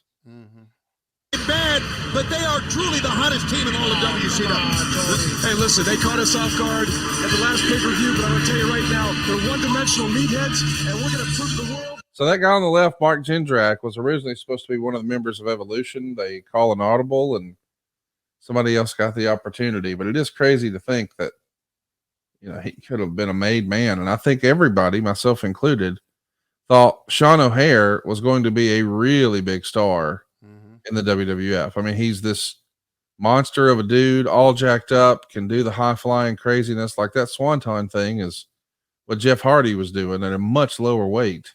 It just felt like this dude has the right look to be a top guy, and they tried to pair him with Roddy Piper in the WWE, and he just never really caught on, and it didn't make it. Is there a great what if for you in pro wrestling? Like when you take a look in WCW and all the stuff you called, like, was there one guy you thought, oh man, this is going to be our top guy, and it just never happened? Yeah. When Johnny B. Bad first started, when Dusty came up with the Johnny B. Bad gimmick and he looked like Little Richard and he did all that stuff, I thought he was going to be a real big star. Now, maybe he was. Maybe I'm wrong, but I was really into the Johnny B. Bad thing when it first started. And he was good, right? But was he a bigger star in the WWE by being Mean Mark? No, he was a much bigger star of Johnny B. Bad, and he never had as much success in the WWF. Yeah. I guess that's one. And I hate to say this, of all these guys, I never I never thought any of these guys that we're seeing today, with the exception of the ones that were stars, would be a very big star. And of course, you saw some of these guys after they went to the WWF. I did not. Yes. Right. So you're talking about Sean O'Hare. I'm unfamiliar completely with Sean O'Hare afterwards. I'm unfamiliar completely with Jindrak here. Well, listen, you saw the best of their stuff here in WCW. I mean, they didn't get much of an opportunity there. And I guess another one of those names that I thought maybe could have had more success and just for whatever reason did not here in America is the Great Muta. Like, I could have been convinced that the Great Muta was going to be a stalwart for WCW, you know, like the Japanese version of Sting. And I know he became a monster legend in Japan, but you take a look at what he was doing in the 80s, 89 in particular. And I just assumed, 10 years later, man, this guy would be main eventing every pay-per-view. And I understand that, he made a different choice. It's probably not like he couldn't get that push. He made a different choice. Right. But I still just imagine what could have been possible with him. And I even think, like, and I know this is, fantasy booking, but remember how popular like ninja movies were in the 80s? Oh yeah. I mean, I remember my dad going to the video store and he would like rent ninja movies. And my dad, of course, grew up on Westerns and things like that, but it was just a part of pop culture back then. And it just feels like he would have been a natural, great fit for a big opponent to feed to Hulk Hogan. Mm-hmm. Like over on the other channel, they're looking for monster heels and you need a heel factory and all that sort of thing. How cool would it have been for it to be a Great Muta versus Hulk Hogan at Royal Rumble or SummerSlam or whatever? That's great booking, Conrad. You should be in somewhat of a Hall of Fame. Oh, goodness gracious. You are. Hey, somebody I met over the weekend I hadn't met before? Who's that?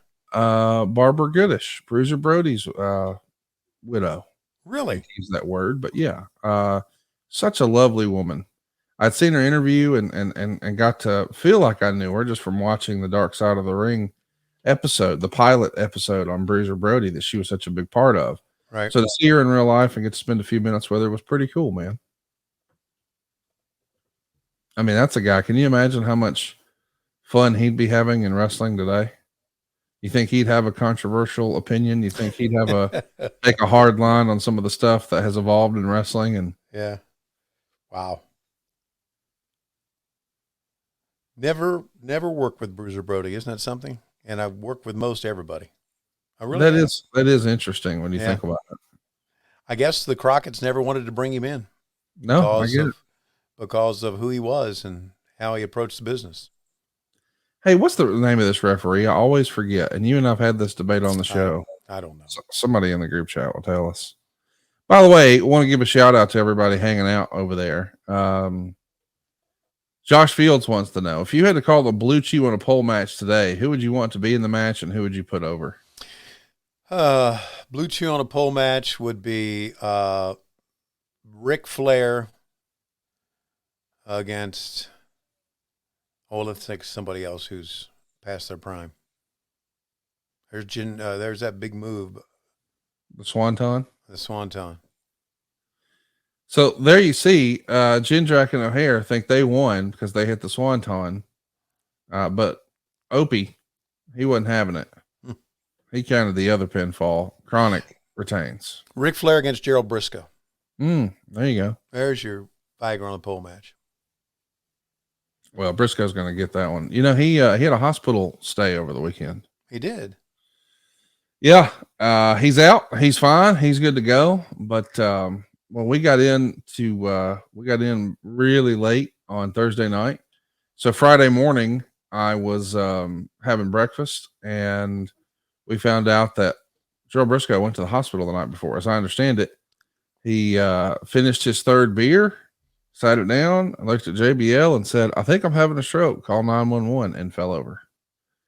And they took him by ambulance to the hospital. He spent a couple of nights there, and then they were like, "Hey, why are you still here?" He was just dehydrated. That was it. Wow. So let that be a lesson to you folks. Drink more water. You don't want to fall off a bar stool at a wrestling Hall of Fame or pass out twice in your last match.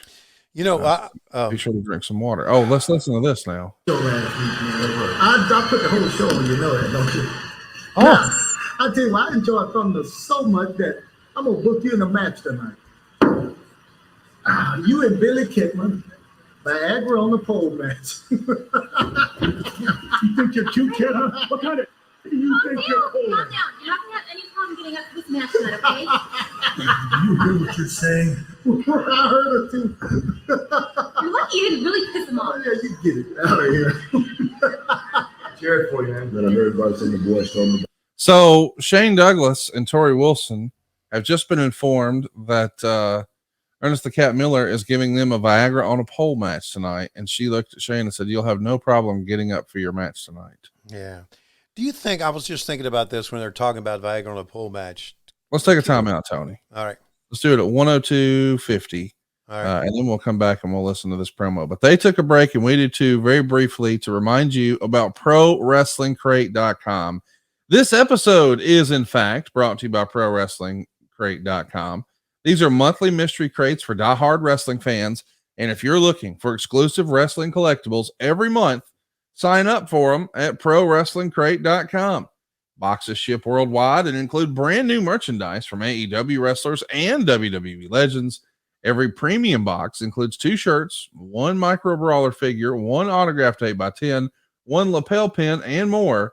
Plans start at $9.95 and are the perfect gift for any wrestling fan.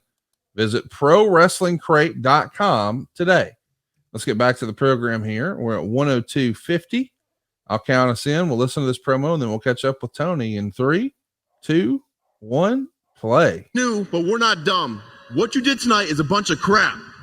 We're all about paying our dues here in the WCW, but nobody takes advantage of us. Chronic, listen closely. This isn't over by a long shot. The WCW. And immediately after being put in a Viagra on a pole match, it's happening. Shane Douglas coming to the ring, showing off Tori Wilson, who I know Dave Silva holds in very high regard. What were you saying? Kids are such a big part of wrestling fandom. All of this is, I just wonder how many parents look at this and say, "You're not watching this shit." Yeah, I mean, we see people rolling around in the sheets and on Thunder. Let's listen. Franchise did not want us to see the discussion of his shortcomings. Yes, that's a Mark Madden line. That fueled the fire for this Viagra on a pole match. I'll tell you what, you can't come out limping a match like this. You got to get it up right away and keep it up. Cut the damn music. That is your Viagra bottle. It is. I bet you Cincinnati morons think it's pretty damn cute that the cat booked a Viagra on a pool match.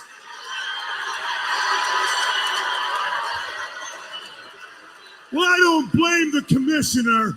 I blame that stinking son of a bitch, Billy Kidman. He better keep his head in this match. Now, as far as Tori Wilson and I are concerned, this sex tape bullshit has gone on long enough. Oh, I don't know. So tonight, Billy Kidman, you get yours, and you people in Cincinnati get a lesson in getting your asses franchised. I would like to tell you fans Tony, when was the last time you got your ass franchised? Probably the June 6, 1981. Mm. That was been the day I got married. Are you into franchising your ass these days in 2023, or are you done franchising your ass? I'm done. I am so you done. retired from ass franchising? Yeah, I'm pretty much done with a lot of things in my life, included but not limited to sex. Okay, well, going out of my way to helping people. Oh, God damn. I'm just, here's, I've been, I don't know. What? No, wait, no, you had something. We were about to get in therapy. No, okay. So you go to these stores, every store today. Right. Every store. And they say, would you like to round up for such and such charity? Oh, that's true. I've seen that a lot lately. Yeah. And I always say no. I always say yes. You do? Every time. You know what? You're a very charitable person. And those of us who really know you know how much you are. But for me, I'm thinking, okay, I'm going to feed into you guys' charity contributions. And you motherfuckers are the ones getting the tax write-off. Oh, Jesus. Not me. Isn't that true? Yeah, but what does it matter? For 17 cents? What are we talking about? Are we really? Are they really doing that? Oh, God. Or, okay. You think they're trying to steal your 17 cents? No, I just... Honey, what does it matter? If somebody wants to scam me for 17 cents, come get it, buddy. You need it more than I do. It's 17 cents. Okay. It could be 18 cents. Conrad, you don't know. Well, yeah. Well, when it's 18 cents, I round up. I say, fuck it. Take 2 dimes. I'm at that level in my life. If anybody approaches me and they need 2 dimes and I got 2 dimes, you can get 2 dimes. That's great. I'm happy to give you 2 dimes. And I have given money to homeless people. I have. What are we talking about right now? But I'm just not going to do that roundup shit because I'm not. I'm not going to do that roundup. That's what I should say when they ask me if I'd like to. I should just look at them and say, I'm not doing that roundup shit. Please do that. God, what a line. And it came out during a Viagra on a pole match. Boys and girls, if our graphic art isn't about the Viagra on a pole match, Dave Silva needs to find a new gig. I mean, that's what this episode is called officially now. Viagra on a pole. My goodness, Ric Flair's calling me at 8:32 on a good God Monday morning. You know what? God bless you for being in that family. Roll Tide. God bless you. When I see Andrade and I talk to him, and he is such a cool guy, man. He is. I always ask him how Ashley is, and he'll say, "Oh, she's fine." And I want to say, God bless you for being in that family. But yeah, just hit him with, "I'm praying for you, brother." He'll know what that means. He'll know what that means. Oh my God. What a family. Conrad, Andrade. Can you imagine? David Flair, Beth, Rick Flair, Megan cracking the whip. Ric Flair calling you in the morning. By the way, Meltzer said, this was stupid except for Madden's commentary, talking about famous Viagra on a pole matches in the past, like Ganya Bockwinkel in Minneapolis, and even one with Andre. Wilson's extensions were really noticeable. Who the fuck cares? Well, it's like Dave Meltzer in this era is in full smartass Mark mode. Like, who gives a shit? Yeah, just... As a guy, if Tori Wilson walks in, if you're like, man, I was going to talk to her, but her extensions are just very way too noticeable for me. Yeah. What? Oh, look at Kidman here. What a finish. I always love that move. Kill switch, right? Well, I think it used to be called the Unprettier. Uh-huh. Here's Viagra on a pole. Is Billy Kidman going to get the Viagra? And Billy Kidman's got the Viagra. Here we go. Now I can use it. Now I can use it, of course. I broke that Viagra everywhere. on the way down to the franchiser in the Look, it cut Yeah. the back of the Oh franchise. my God, he's bleeding Now, immediately. is the franchise going to take the Viagra? I mean, Viagra all over the ring. It's over. Franchise will win it. Using the bottle of Viagra on Kidman, but it was Kidman who had it. He held the bottle during the move. The bottle burst and cut his shoulder. He's holding the front of the bottle. My goodness.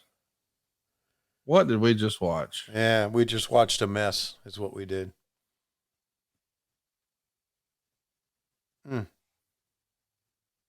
I thought it was blood, but maybe it's not.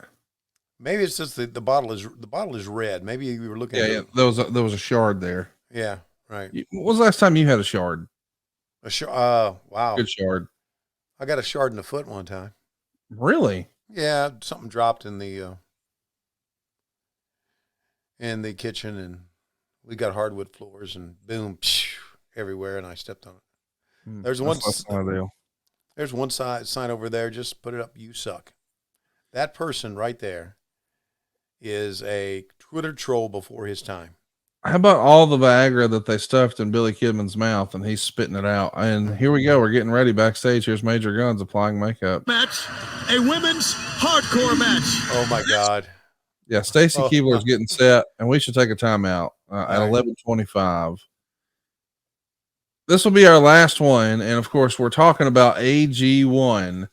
And right now, it's something we probably all need to think a little bit about. It's an all-in-one nutritional platform that's going to help you get your day started. I have to admit, my wife was on this stuff long before the pandemic, and she tried to get me to do it, and I was like, I don't know about that. She knew I didn't want to take pills or vitamins, especially if it was going to be something that tastes funky or was a hassle. She got me to try it right at the start of the pandemic and convinced me, hey, this is good for our immune systems. You have to do this. I started doing it. I made it a habit, and now I'm glad I did. It tastes fantastic.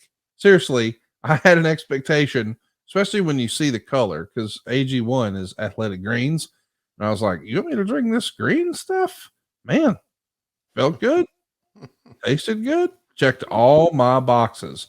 My wife does it on her way to the gym every morning about 4 a.m. She says it makes her feel unstoppable, and she knows she's more productive at the gym.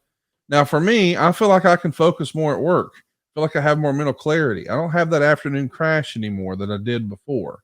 And a lot of that is because I know I'm setting myself up for success because of this AG1. You see, with just one scoop in a bottle of water every day, I'm giving 75 different high-quality ingredients. Everything I need to support energy, focus, strength, clarity. It's a micro habit that delivers macro benefits. We think of it as almost like our all-in-one nutritional insurance. And if a comprehensive solution is what you need from your supplement routine, then try AG1 and get a free 1-year supply of vitamin D and 5 free AG1 travel packs with your first purchase. Go to drinkag1.com/WHW. That's drinkag1.com/WHW to check it out. That's drinkag1.com/WHW. Tony, what do you think of athletic greens and AG1? Well, I've mentioned many times it's turned around my routine, and I don't take all those 27 different pills or supplements I take. So it's turned around, and you're right, it tastes great. It is really, really turned my mornings around. And it's really worth the investment. It really is. And listen, I'm telling you now, as a senior citizen, you need supplements. You do. You need to supplement the food that you eat and live better. And AG1 is the great start. drinkag1.com/WHW. That's drinkag1.com/WHW. It's just one scoop and a cup of water. That's it. We're home stretching it here on season 6, episode 31. This is the infamous Viagra on a pole match that has just been completed. Next up, we've got a hardcore match between Major Guns and Stacy Keebler, who at this time is known as Miss Hancock. And if you're looking to create a hardcore match for yourself that can involve Major Guns, well, just Google Tylene Buck and you'll stumble across some opportunities on social media or a very special website she has. Opportunities. Yeah. 1 hour, 11 minutes, 25 seconds. Here we go. Wait a minute. I've stumbled across an opportunity. Yeah. Go ahead. I threw it in my Google machine years ago when we were first starting this podcast and got more than a bargain for. Ooh, okay. So we'll just leave it at that. 1 hour, 11 minutes, and 25 seconds. Here we go. In 3, 2, 1, play. Coming up later tonight on this wild program, it's going to be a straitjacket match. Kevin Nash, right now adjusting the straitjacket. Of course, Big Papa Pump and Medeja in the other locker room. Remember, you put your opponent in the straitjacket to win the match and beat him until you're tired. Want some more makeup? Oh, you think so? You go dig a little wench? Little wench? It's on! It's on! Ass. It's hardcore. The women's hardcore match is all going on. And we are having a unique look in the women's bathroom.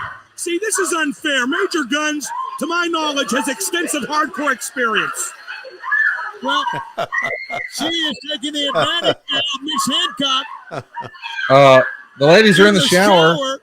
They've turned the water Taking on. advantage of Miss Hancock in the shower. Well, that's exactly what is going on right there. Filthy-minded old man, you. This is hardcore, Ladies and gentlemen, it's got to start in the back and then in the ring. Wait, wait a minute. That's Mark's catering table. Oh, it is. You're right. There's a dozen Twinkies there. One less. This isn't funny. Major Guns has foreign objects. Stacy Keibler just dumped a picture of sweet tea on Major Guns. Major Guns has a cake now, and she just blasted her in the face for real. She could have broke her fucking nose. She hit her so hard with that. My God, that was. She tried to turn on the shower, and the shower didn't work. And now they're in the ring, and David Flair is getting beat up by the wall. I don't know what's going on. But the ladies are now walking through Gorilla. They just walked right past Gorilla. And I guess they're going to come up the stage here. But yeah, here's the wall, I believe, right? Isn't that him? Yeah, that's the wall. And or I guess he's called something else here as part of the Misfits in Action MIA. Right. Oh, guys, here come the ladies and the referee's following. A guy was reaching towards Stacy Keibler's legs. Do you see that when she's walking down? Yeah. Jesus. What the hell? And even though she's covered in cake and in the middle of a match, she still does the high step. Yeah. That everybody wants to see. The table set up in the corner. What are they doing? She's in high heels. Mm-hmm. She's going to hurt herself here. My goodness. Not a bad chop. Kick him off, girl. Wait a minute, did Major Guns just hit the table? Oh, right in the table. Into the table. Down goes Major Guns. I want to tell you, there's one heck of a. I don't know if Tylene Buck's done a bump off a table. Oh, who am I kidding? She probably has. Oh, body slam. Somebody had a sign, Snoochie Boochie, Tony. That's a very famous Mark Madden line on our show. I think he's borrowed that from Kevin Smith, though, didn't he? Yeah, he did. So, now, if that's punishment, then punish me.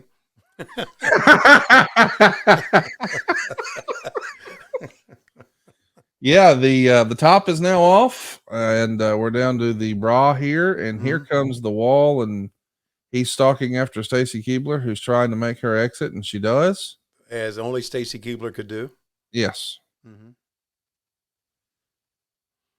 And of course, David Flair was out there momentarily, so I guess these are the main squeezes of these two characters. I hope David Flair got his ass beat. Yeah, he should forever and ever. Yeah. Man. Stacy Keibler is truly, even though she was known for wrestling, one of the most beautiful women ever, don't you think? Oh, for sure. Yeah, I'm not talking about necessarily in a sexual way, but just absolute beauty. Just so Booker T's putting his boots on, Sting's taking his off. Later on tonight. And you guys went to a commercial break there. When you come back, here's Billy Kidman. Hi. Hello, ladies. Hello. Hey, Billy, what do you say? Take us back to the hotel with you, please. I don't know, girls. I've been having kind of a hard day. Yeah, we can tell. Yeah? So, you guys want to ride? Yeah, we would love a ride. Well, let's go. Billy Kidman in the Nitro. Okay, that was a bad segment. Mm-hmm. You know, listen, we've had some stuff in here that I've said, hey, that ain't that bad. Yeah. I mean, listen, we had Judy on commentary, but it was fun. I didn't hate it. We had a Viagra on a pole match. It was kind of silly. We had a ladies hardcore. I gave it a pass. But and that skit there, yeah, it's done without that one. And once again, it's kids are big for wrestling. Always are, always will be, and that's just something. If I'm a parent and I walk across TV and I hear that, so I'm thinking, why? What? No, you guys are not going to watch that. You're really not. Meltzer would write in the Observer, there was an inter-office memo that went around WCW on July 31st, which I guess shows just how respected Vince Russo is these days internally. The memo was entitled Top 10 Questions Not Asked of Vince Russo. Number 10, would you like to take this opportunity to claim credit for the return of Cake Day? Number 9, if the possum is going to wrestle for us, what reoccurring Saturday Night Live character will he be ripping off? Number 8, how much SFX front for you decreasing the value of the organization? Number 7, are you going to let Bill hyphenate his name to Banks-Russo? Number 6, can you funnel the unwanted talent to the marketing department? The new VP of marketing has numerous opportunities with lots of opportunity for advancements. Number 5, when is Hulk Hogan coming back? Number 4, what does the second W in WCW stand for? Number 3, how many young and hungry employees does it take to screw up an entire company? Number 2, WCW creative, is it a misnomer or simply a contradiction in terms? And number 1, would you know an original idea if it jumped up and bit you on the ass, or would you just think it was the possum? What is the possum? I don't know. Read that line to me again.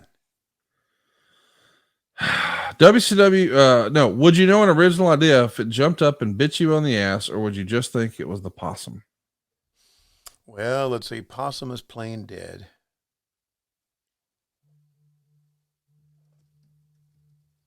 I don't know what possum means. There was also a racehorse in this era, right? That was named after Buff Bagwell. Are you serious? Was Buff Bagwell? Yeah. Bret Hart was the celebrity host at the Molson Indy Auto Race in Toronto. 52,000 fans were there, including Sylvester Stallone and Burt Reynolds and Paul Newman and David Letterman. And yeah. Wow. There was some local press that showed up when he went to a shooting range, and Ted Nugent was there. And I guess he got in a little bit of political hot water with some people because he went to a shooting range.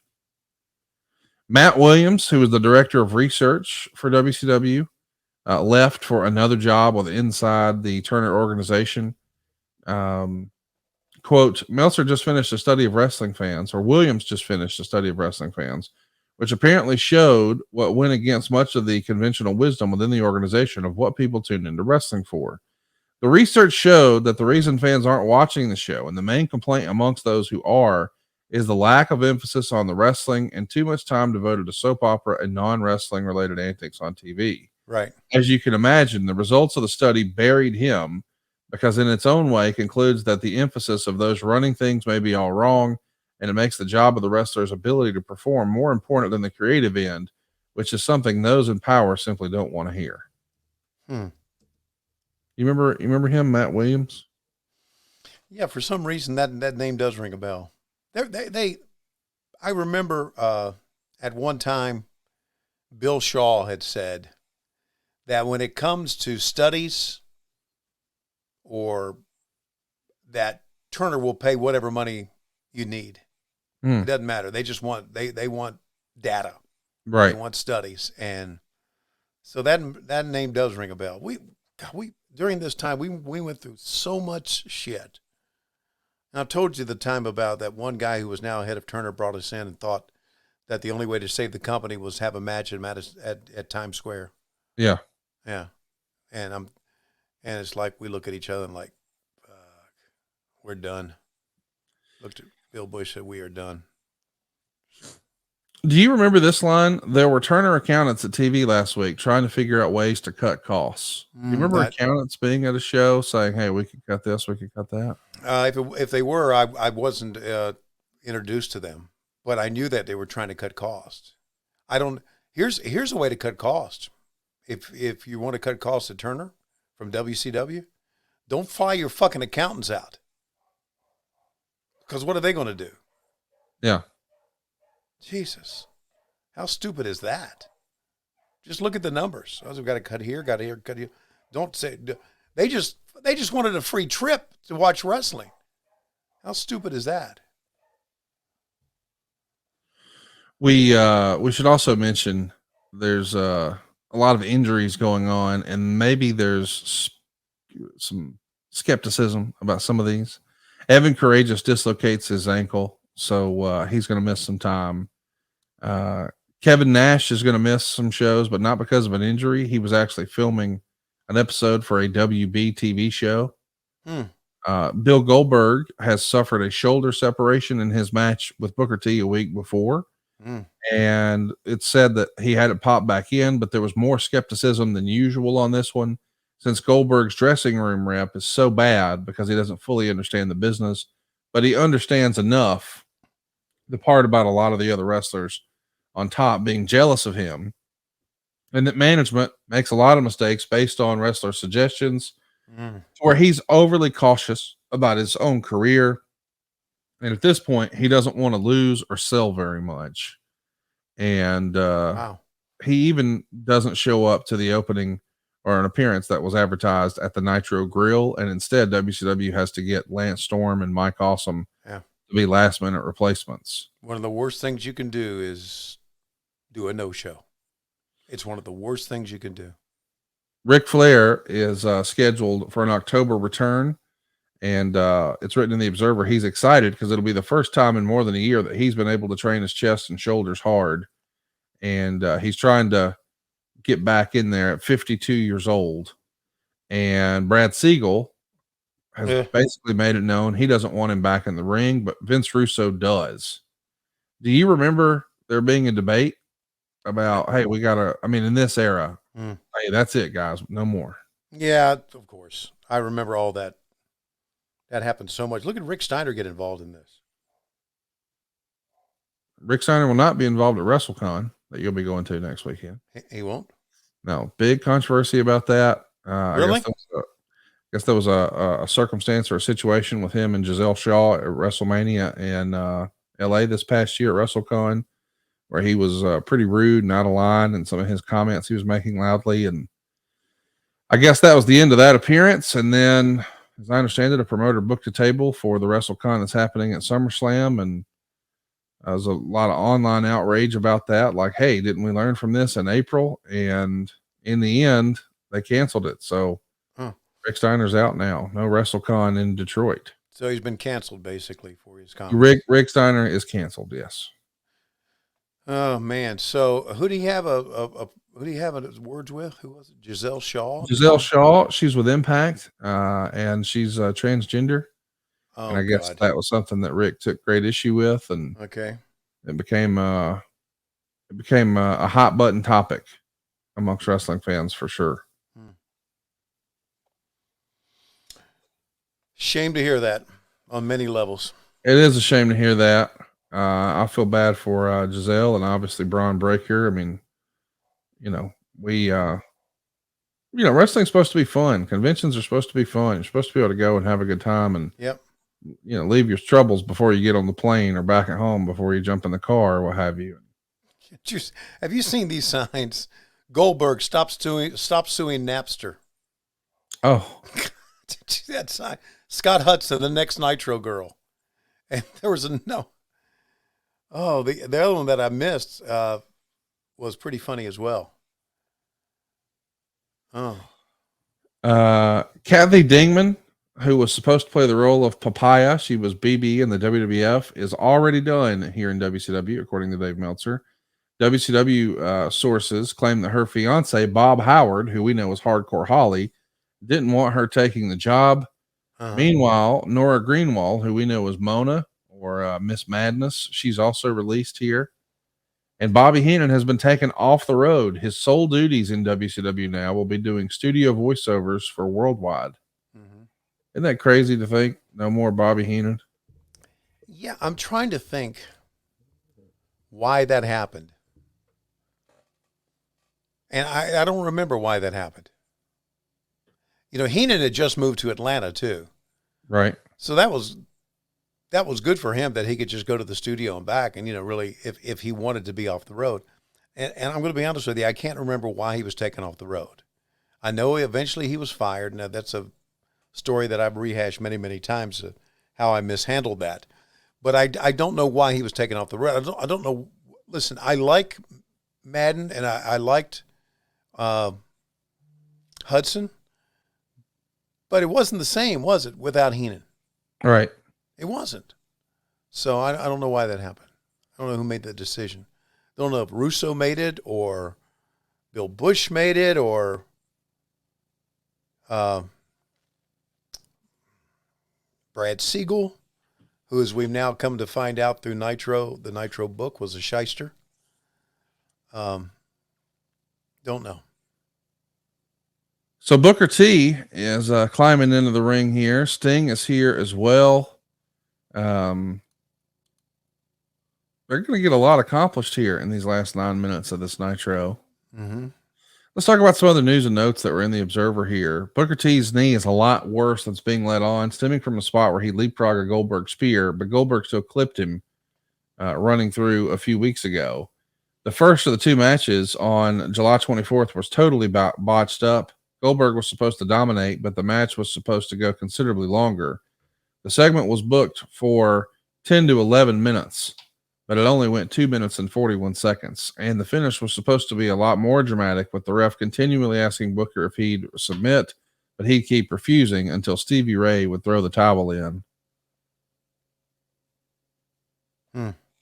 April Hunter, do you remember her? She came in and did the papaya roll. No. Or she was supposed to, rather. The papaya roll. Yeah, and I I guess don't. Terry Taylor offered her the position after the pay-per-view, and it was a $500 a week base salary and $600 per appearance. Uh-huh. And she's, I guess, got other opportunities at the time, and she doesn't commit right away, so they hired Kathy Dingman to play the quote-unquote busty redhead for a minute. Did you ever meet April Hunter? I probably did. I mean, I met them all, so. Feels like you'd have been a fan of hers. Yeah. I probably would have been. Hell, I'm in my early 40s back then, 30s. Yeah. So, yeah. I probably would. Terry Taylor eventually was let go. And I remember we were in Columbus, Ohio at the Schottenstein Center when that happened. That he actually just either quit or was let go that day and went back to the hotel. I remember that vividly. So, and I don't know what the reason was. I don't know if he had a disagreement with Russo Bischoff. God, we had so many people in charge. I don't know. But I remember that happening. So obviously that happened a little bit later on because Taylor's still here. Wow. And also, let's see, July 31st, 2000. I believe still ahead for us is the trip to Australia, which I think was in October, and then a trip to the UK, which I believe was in November. So that's still ahead at the latter part of 2000. And of course, we come back wondering if we had a company, and the obvious word was no, we didn't. That's one of the things that was not good about working WCW. When I think about how I was stressed out and how I didn't like it, I go back and I think about how just the rumors, right, that we were not going to survive, and how we're going to be sold, and how Turner was going to give up on us, and how AOL didn't like us, and how Brad Siegel was on the forefront of us, of Turner getting rid of us. And you heard so much stuff. And you heard so much stuff that hearing that stuff was bigger than talking about wrestling itself. Yeah. We were so wrapped up backstage in what was going to happen to this company that talking about wrestling, talking about doing your freaking job was second or third on the list. So it was a terrible atmosphere to work in. And one of the reasons was because of that. And someone's got Sting. And they pulled him under the ring. There's an arm. Jesus. And Charles Robinson looking around, where the hell is he? And my God, we still got 5 minutes to go in the show. Yeah, so Sting is under the ring, and I guess Demon is going to probably have something to say about that. Oh, good. And Vampiro and Muda and Jeff Jarrett, and maybe there's Fire, and who knows. Well, you could see the Demon's face stick when he pushed Sting back out. And there's the blood. Oh, God. On the forehead of Sting. Oh, my God. What are we going to do now? Booker T is going to take... Ooh! We got real drama here at the end. Real drama. Yeah, and guess what? They're in the ring. There's drama in the ring. Yep. I always love that move when it gets pulled off flawlessly. A little bit of a situation there, but he still pulled it off. Yeah, he did. Sting helped It him made it out. happen. There's a sign I love burn to people. God. Well, I mean, because that's what they're doing. There's a big fire thing here going with Vampiro and Sting. Just but the sign. It's a little silly. Yeah, it is. We got lots of great questions here that we should hit as well as we're getting ready for the end here. Bryant, who I got to see over the weekend in Waterloo, shout out to Brian for giving me a heads up about something I picked up at the silent auction. If Mark Madden was TV's sexiest big man, then what would Tony's nickname have been?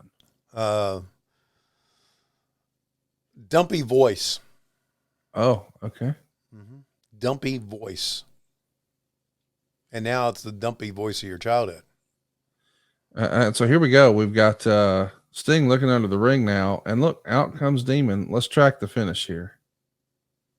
The Demon under the ring, drag Sting, took him out of the matchup. He cost Sting the World Heavyweight Championship. The disciple of that freak, that nut Vampiro, the man that will face Sting, coming up at New Blood Rising, and Sting is not done with the Demon.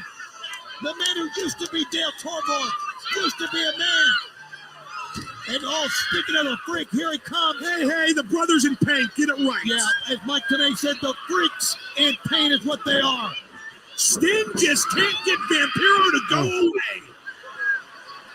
Vampiro's wearing the old Sting makeup. Look at Jeff Jarrett coming down the steps with the guitar. Why not? Flanked by security. Muda's out here. Vampiro's out here. The Demon's out here. And of course, we got a bloodied Sting getting the beat down. Oh, and Jeff Jarrett's picking up a chair here. Where's he going? He's going to put the Demon. No! He cannot survive many of those. He left the guitar alone. I guess maybe that's going to be the big finish. I would think so. So we got a little melee here at the end of the show. And I got to say, I kind of, listen, I know there was some silly stuff, but I kind of enjoyed the show. But this main event, like the aftermath, I would have rather had just more of a match, I think, than some of this. Yeah, the criticism that there's too much soap opera and too much backstage and not enough wrestling is right on. Yeah, it is. It really is. It's almost as if we're trying too hard. Well said. Yeah. Oh, so look at this now. We've got Booker T, and there's a rope from the ceiling, and we're tying the boot around the ankle of Booker T. I think we're going to lift Booker T up upside down here. Let's see what we got. He's not going to be able to walk. No, he's not going to be able to walk. All right, so the Demon's coffin is on the ramp. We're going to open the coffin. Oh, okay. A sword on fire has come out. Now there's a sword that's on fire, and we're trying to lift Booker T by his ankle to the ceiling. All the lights are out. We're going to blow fire, maybe. He's got the frame. What's he going to do? Sting is in that coffin.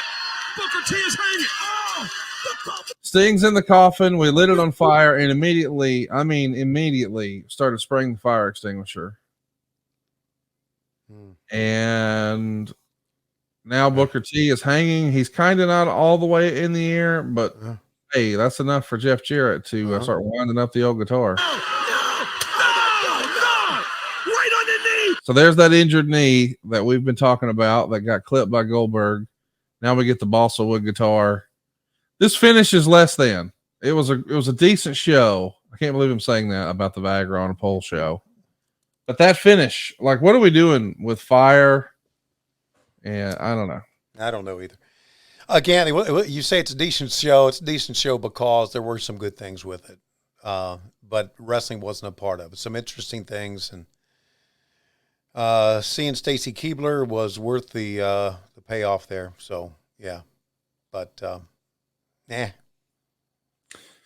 Well, boys and girls, it was the best of times. It was the worst of times. If you like making fun of weird stuff in wrestling, you love this show. If you're a Nitro purist from 1996 or 7, or an old school fan of NWA, maybe not for you, but that's what makes wrestling fun. Creative is subjective, and well, we were subjected to a Nitro there, and we'd love to subject you to more of these fun clips. The best and easiest way to support us is over on our YouTube channel. If you haven't already, check it out. Greatly appreciate your support. If you could do that, you can find us on YouTube. It's really easy to do. It's WHW on YouTube.com. Love to have your social interactions as well. On Twitter, we're at WHW Monday. On IG, we are at WHW Podcast. And we'd love to see you advertise with us here. You've heard some of the same commercials year after year after year. You want to know why? Well, because we make it easy at advertisewithwhw.com. That's advertisewithwhw.com. Don't forget, you get all these shows early and ad-free over at adfreeshows.com. And you can be a part of our live studio audience. You can also do that at patreon.com/WHW Monday with lots of Tony-specific bonus content, including not one, but 2 pieces of bonus content. And I think DJ Turnip has actually sent in a suggestion for this month. So I'm looking forward to recording that. And Tony, I'm looking forward to helping people save money at SaveWithConrad.com. We have had so much fun helping people get out of debt and do it faster than they ever thought possible. Let me explain what we're talking about. We recently had a listener save $681 a month. Oh, now I want you to really think about that. What would your family do with an extra $681 a month? Not only that, they took their 30-year loan and now they're paying it off in just 20 years. So they got rid of all their credit card debt once and for all. If they need to use that credit card, now they can. It's not maxed out. They're not stuck making the minimum payment. They're not dealing with 28% interest. And the interest they pay now is tax deductible. You see, the interest you pay on your house, you can write off, but the interest you pay to American Express or Bank of America or Capital One, you can't. So keep more of your own money. Get a better rate. Skip your next 2 house payments too. Did I mention that? If you haven't already, you don't have to make your August payment. As a matter of fact, you're done until October 1st. That's right. No payments until October. And you don't need perfect credit or money out of your pocket to do this. But if you're walking around with credit card debt, I'm telling you, this is the opportunity you've been looking for. And let me explain. At SaveWithConrad.com, we want to be your mortgage advisor for life. So if your needs change, man, we'll help you refinance without charging you a whole new set of closing costs. We have a 7-year guarantee. Be sure to ask about it when you check us out at SaveWithConrad.com. And be sure to read our reviews. We've got more than 1,000 5-star reviews over at ConradReviews.com. And then let's start saving some cash, man. And I want to just give you a heads up. There's a lot of people who refinanced a few years ago who think, man, I've got a really great rate right now. I wouldn't dare get a higher mortgage rate. I hear you. But is that penny smart and dollar foolish if you're still carrying a credit card balance at 28%?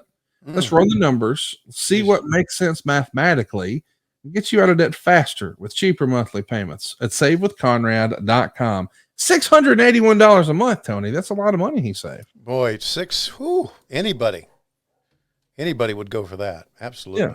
Well, let's find out what we're doing next week right here on What Happened When. You never know what to expect. I never could have possibly imagined we would have that countdown and then go right into a Gordon Soley 10-bell salute. And then we finished with Viagra on a pole match and coffins lit on fire. It was WCW in 2000, and we'll be back next week talking more silly wrestling.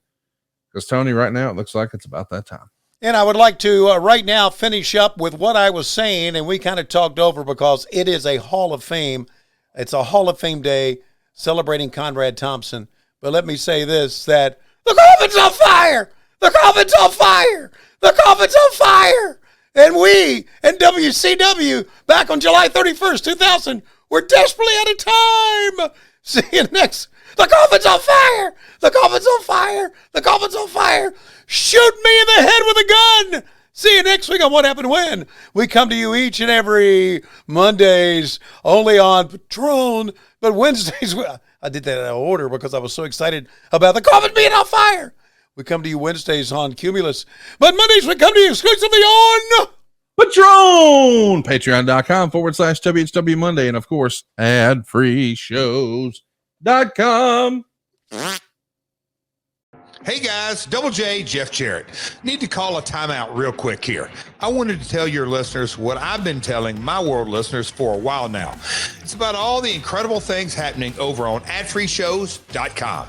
The debut of Tuesday with the Taskmaster is here, exclusively on Ad-Free Shows. Kevin Sullivan shares stories of his 50-plus years in the business, including the night the business changed forever. The night he turned heel, he stayed at my house. His agent came. I had a 3-bedroom house at the time on the beach, and I wouldn't let the agent have a room. I gave Hulk a room, and we didn't leave till the first match was in the ring. We got in his limo and drove down. I was so afraid someone was going to change his mind. And I've heard a lot of things that it might have been Sting, it might have been Big V. I didn't have a second choice. It had to be Hulk. On a new edition of The False Finish, Conrad is joined by none other than Glacier, as he breaks down how the Glacier character came to be and the memorable vignettes leading up to his debut. I enjoyed doing the vignettes. I felt like it was a chance for me to show off that martial arts side that I'd had, and it was something I was very passionate about. And now, my two loves of pro wrestling and martial arts were being combined together. So I was all in. Hey, that's just a small taste of what Ad-Free Shows has waiting for you, including a brand new perk, getting to join in on the live recordings of the shows with 4 levels to choose from. See for yourself why Ad-Free Shows is the best value in wrestling today. Sign up now at adfreeshows.com. That's right, sign up today at adfreeshows.com.